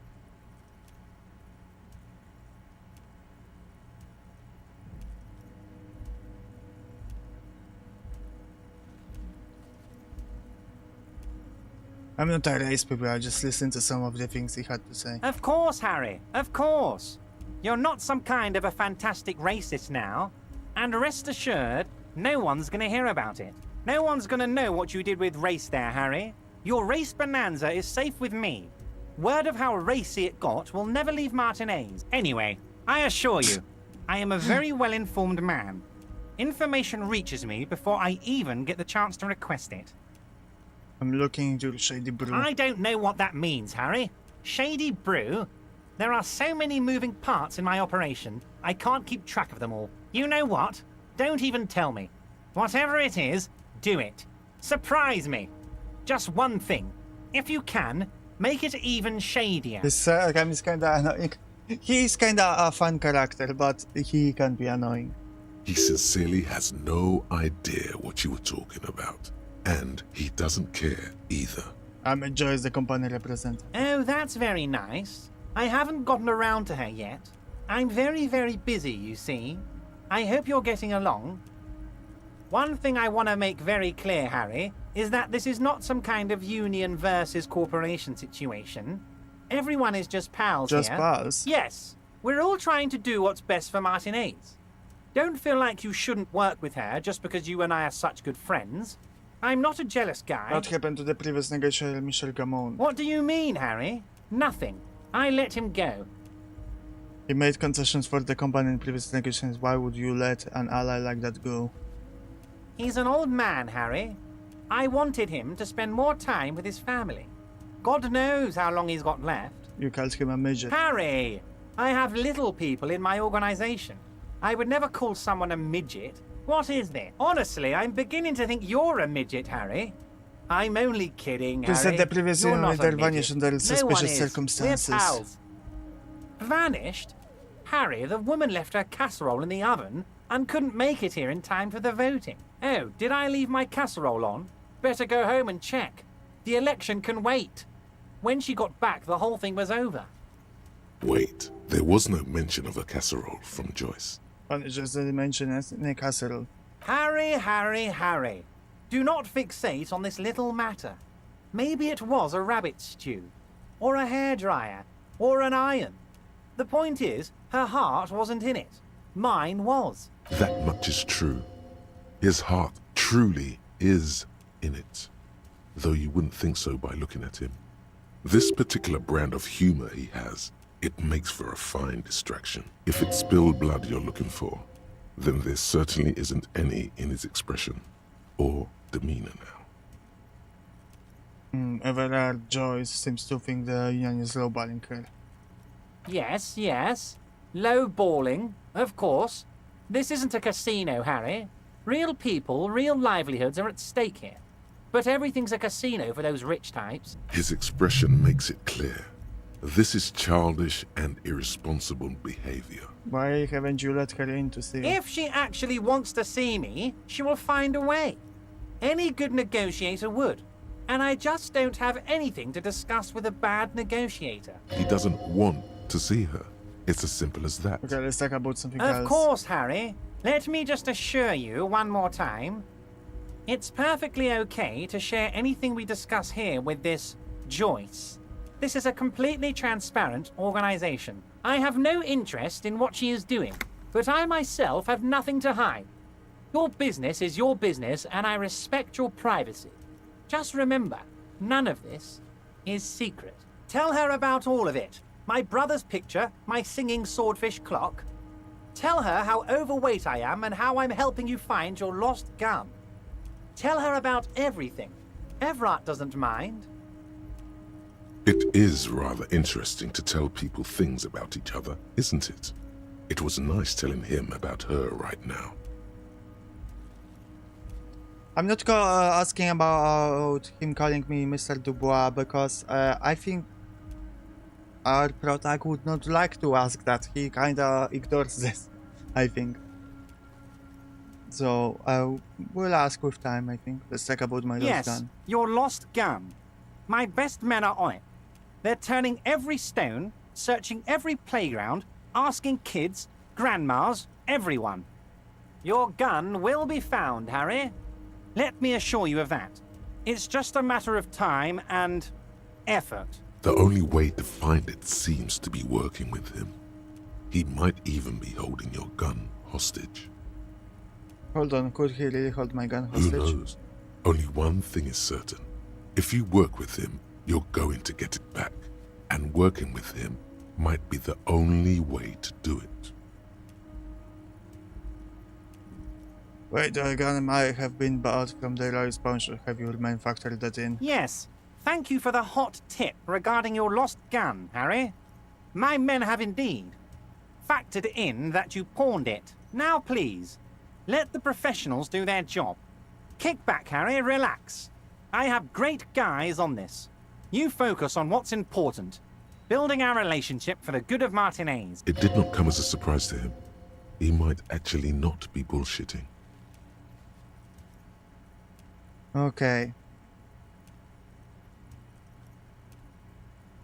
Does this thing, if I do things for you, I will get my gun back? Damn it, Harry. That's exactly what it means. I'm only kidding, of course. Of course. I understand. We help you, You help us. Everard, I'm going to leave now. Bye. We might talk Wait. again later. You need this to get in and out through the gate. Thanks. I was wondering how I'm supposed to get out. Here, you're one of us now. A real red and white union man. Take care, Harry.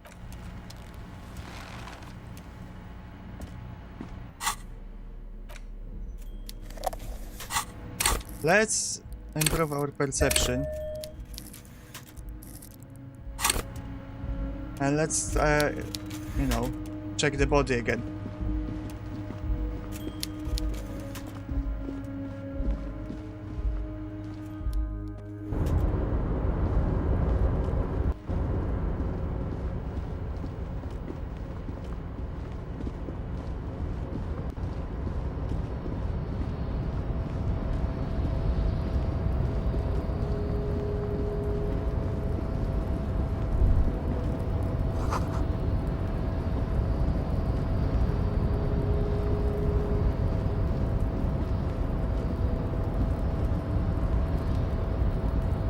We made so many rolls, we must be getting close, right?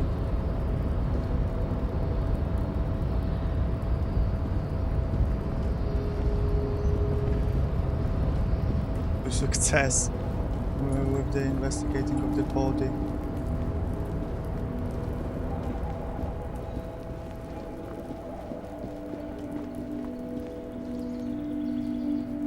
Okay, this is broken.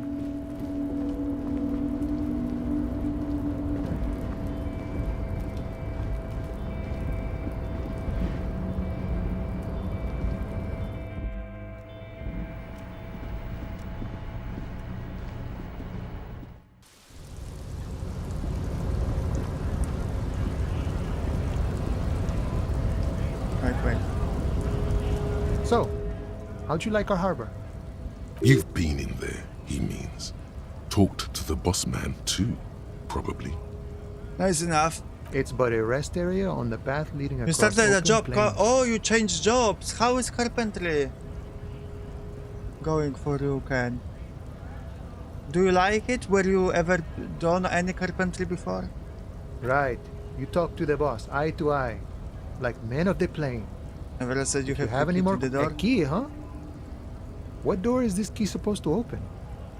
He said it belonged to Oh, Weasel. say no more. I got that key right here. And let me tell you, it's mighty good of you to help us out during the strike. Working class solidarity, as they say. I'm not opening this door for myself. I'm opening a door for all working men. I knew this man was a commie. And it's a good thing you're doing too. Thanks. What you're looking for is a basement door behind the greenhouse. Very normal. That's You're behind the learning, hell wearing yeah. in rags. That's all I know. Our I organization is what you call get to do some compartmentalized. cool shit Means we later keep on. out of each other's business.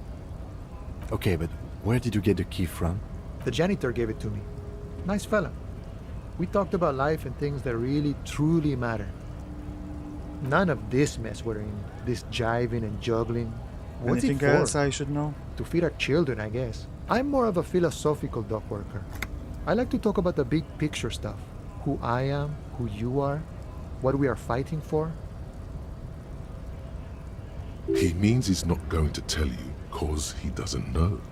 But he will shoot his mouth off with you now that you're working for Everard. Who he is and what they're fighting for. Actually, do you know This anything is about the interesting. Hardy Boys? Los Ardis? They're an independent militant group. A bit too high-strung, but it comes with the responsibility. They're sort of like you. Preserve the Are you rule of law and all striking? that. Except it's Everard's law. But really, they're just like, we're negotiating our share. You'll share? Aye.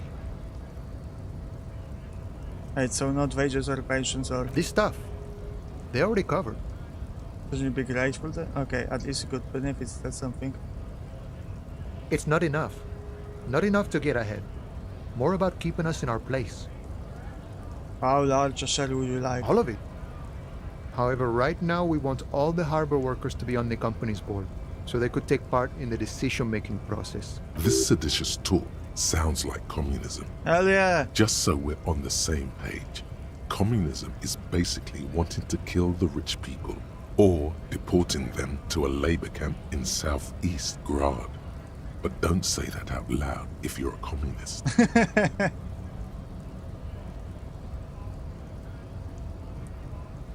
Are you a communist? No. I don't think I'm a communist. Seeing something of value and saying I want it all to myself is a much older and simpler notion. No science to it at all. Even a weak child can think it. The only things holding someone back are I can't and I shouldn't. But the staff do aligns but admirably with the World Republic. Why not call yourself a communist? I have nothing against communists. They are honorable boyaderos. And they have good analysis. But my own code serves me well. If my code starts failing, a code can fail a man as well as a man can fail a code, then I will have to submit to a new one, which may well be communism. It's not like you're a communist who thinks he isn't doing enough to call himself one. See, I am primarily a lazy person. He looks very amused as if thinking about some private joke or mystery. What can you tell me about the boss? I think it's best you make up your own mind now that you've met him.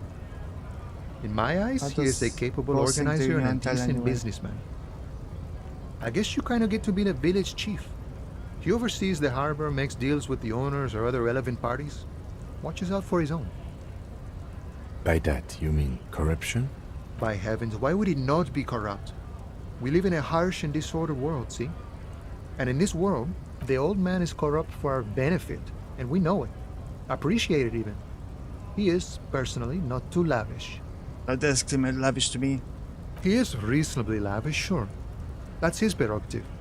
It's not like you want a saintly demeanor on a corrupt motherfucker. That would be a manipulative illusion. Besides, there are no non-corrupt systems in the world anyway. And moralism is the most corrupt of them all. This man has political theory, and it has not failed him today. Similar to have spent a lot of time thinking about the political situation. Sure. I've had the necessary free time. Fortunately, there's always time. The look in his brown eyes conjures up an understanding. For him, having command of his time is the most important thing. It all comes together now. The way he speaks about scabs, his general attitude. He's a follower of a 500-year-old Franco-Nigerian Boyadero code, itself an appropriation of Vespertine cool. That of a noble peasant or a traveling herdsman. True to yourself, independent in your actions, loyal to your friends. Maybe I am a Boyadero. No. What if? No. The man sits on the railing, Okay, his I'm hands not cool reaching enough. far and wide. Yet it feels as if he could, effortlessly, go even wider, if need be. An endless torrent of time. Any idea who killed the hangman? The mercenary, eh? Who could have killed him? That's indeed the question. Why even do such a thing? The man was hanged with a very specific type of cargo, but one of them used in heavier transport areas, for example, harbor. What a thought! Why would noble workers resort to such a thing? Unless they were pushed, of course. Pushed how? Your dead guy was an enemy combatant. Hold up, how does that mean? What does it mean? He was an agent of the opposition, attempting to undermine our honorable efforts. Did you kill him? I ain't the murdering type, but that's just me. Large organizations like our union have all sorts of men, with all sorts of skills. He's not lying about not doing it himself. Understood. This has been of limited use. Still, thank you. No problem. I would. Okay, bye.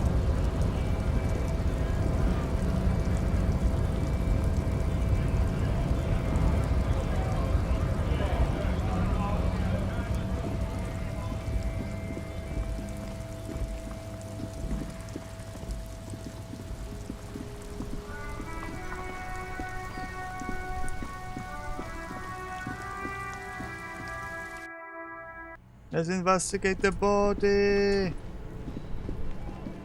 Come on, this time we can do it for sure.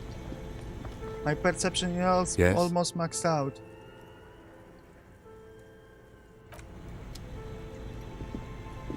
The bear's eyes are still glowing red. 72%, come on. It's guarding over the freezing corpse. Your arm reaches out, Yes! and your We did eyes it! close, Finally. as if by their own volition. It's dark all around. You feel cold, dead flesh through the latex glove. It's right under the palm of your hand.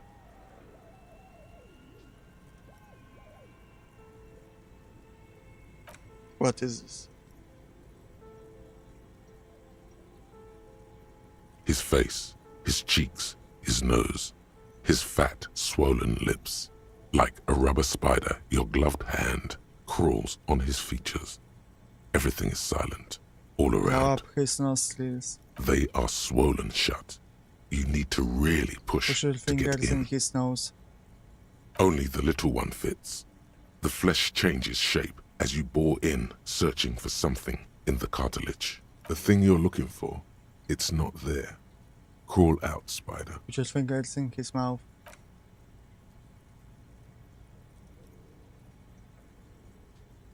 The oral cavity is cold and moist. A ball-like tongue attaches itself to the base of the mouth, lolling around like a scallop. You're on the right track. Wait, this is right. The tongue moves freely in the cavity. The mucus of the mouth is slippery, fragile, even through the latex. From the soft meat, teeth are budding. Hard pearls of bone in the gums and in the back of the mouth. Can you feel it? You're so close. Rip his jaws open now. Look in. Open your eyes and look. A vision of black and dark red death, pried open by your hands and studded with teeth. Looks like he's laughing. Death fumes rising from his throat. And there, in the back of his mouth, above the bell of the uvula, right in the soft palate, you see a hole, barely visible to the human eye. It is swollen shut, almost vanished. No larger than 0.4 centimeters in radius, the edges appear darkened. An abrasion collar. This is what we're after. Say abrasion color, say fuck yeah. Say fuck yeah. Keep going. Touch it with your fingers. A black gently. trickle of liquid runs into his throat from the wound. I'm not sure if the shot might be stabbed. Because there wasn't a fall out. On the other side, put your finger Your in. index fits right in there. A tight tunnel of flesh opens up. Tissue damage. Wide enough for 2 fingers. As you push both in, you reach through his mouth, right into his brainstem. Brainstem? Yes, that's what this part is called. Feel around first. The basal ganglia feels clumpy.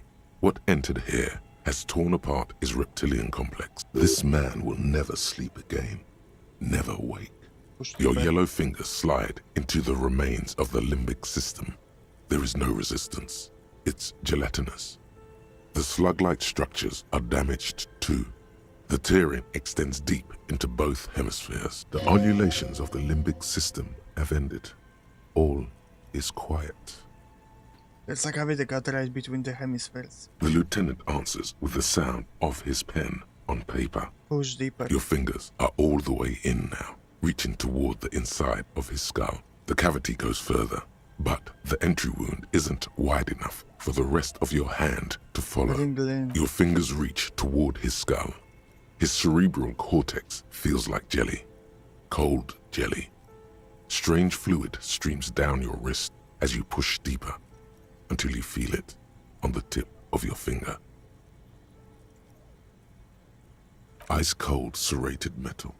Its edges cut right through the latex and into your finger. I feel a solid object right under the skull. Can you get to it? Inspect the skull There's first. a tiny crack, a protrusion in the cranium, right in the back of his head. Your finger must be pointing straight at it, from the inside. The object that is in there stops just short of the skull, in the encephalus, knocking this tiny fracture into the cranium. We have the makings of a very small exit wound. Okay. here. Let's try.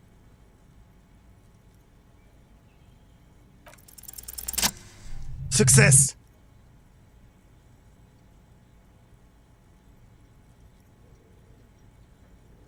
pick the object between your index and middle finger. It feels sharp, like metal. With your face twisting from pain and concentration, all you need to do is just... I got it. Good, good. So you put your fingers The down. inside of the head feels cold and smooth, like a glove. Sweat dripping down your brow. Careful not to lose the prize between your fingers. With a plop, your hand emerges from the mouth. The garden glove is covered in blood right up to the wrist. Between your fingers, a small flower. A blossom made of lead. A bullet. Okay, that was a gun. Drop it in. The bullet falls in the bag, leaving a smattering of blood on the plastic. He raises the bag under his eyes and says, You are smart. A non-caliber. Rifled. Some kind of brittle alloy. Fractured on impact. Can I have it? Of course. You deserve it. We need to add an item to the injury list. Injury number 4. Oval entry wound with an abrasion color. Soft palate. Back of mouth. High velocity. Temporary cavity in brain tissue. Small exit wound on the occiput. Did he kill himself? How does that sound? I wonder. After all. Sounds about right. Opinion, fatal injury. Goddamn right. And one last thing. We should amend injury number 3. Ligament mark. New opinion, non-fatal. Post-mortem. Treatment. He's proposing the bullet was the real cause of death, and the hanging an attempt to conceal this fact. The ligament mark, a fractured habit bone, it was all treatment. Yes, and the belt around his neck. The hanging, even dragging him to the yard. All of it was done after this man was already dead. I agree. I have had my doubts since you showed me the tracks. Why did they carry him over? Why not march him, I thought. There was no satisfying explanation. There have been other signs too. Small details. Everything is too neatly designed for us to assign probable cause here, as we did, full-heartedly. Well, no more. We almost fell for it, he thinks. Almost. There is, of course, the very real possibility he was both shot and hanged. Maybe just shot him while they hanged. To put him out of his misery?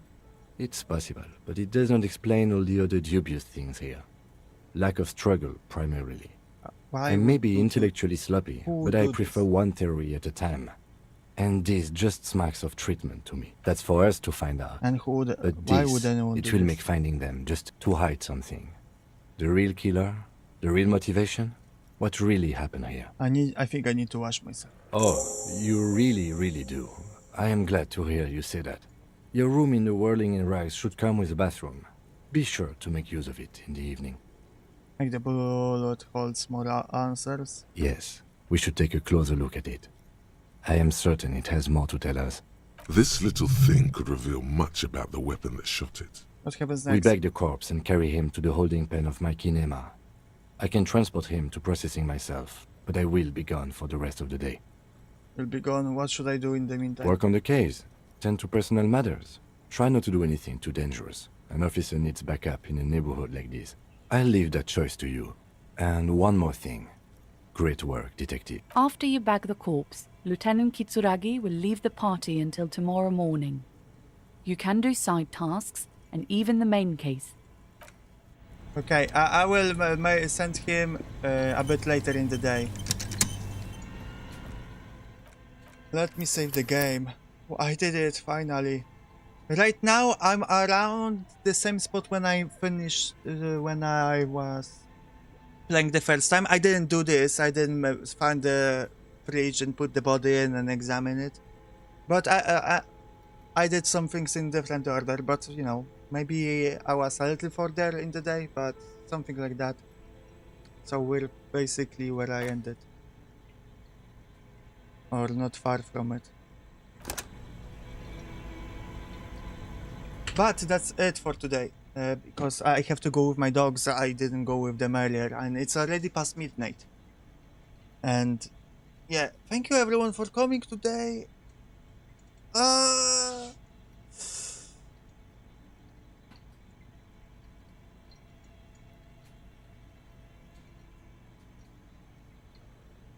Okay. Bye bye. Moja Sumun. Mwah.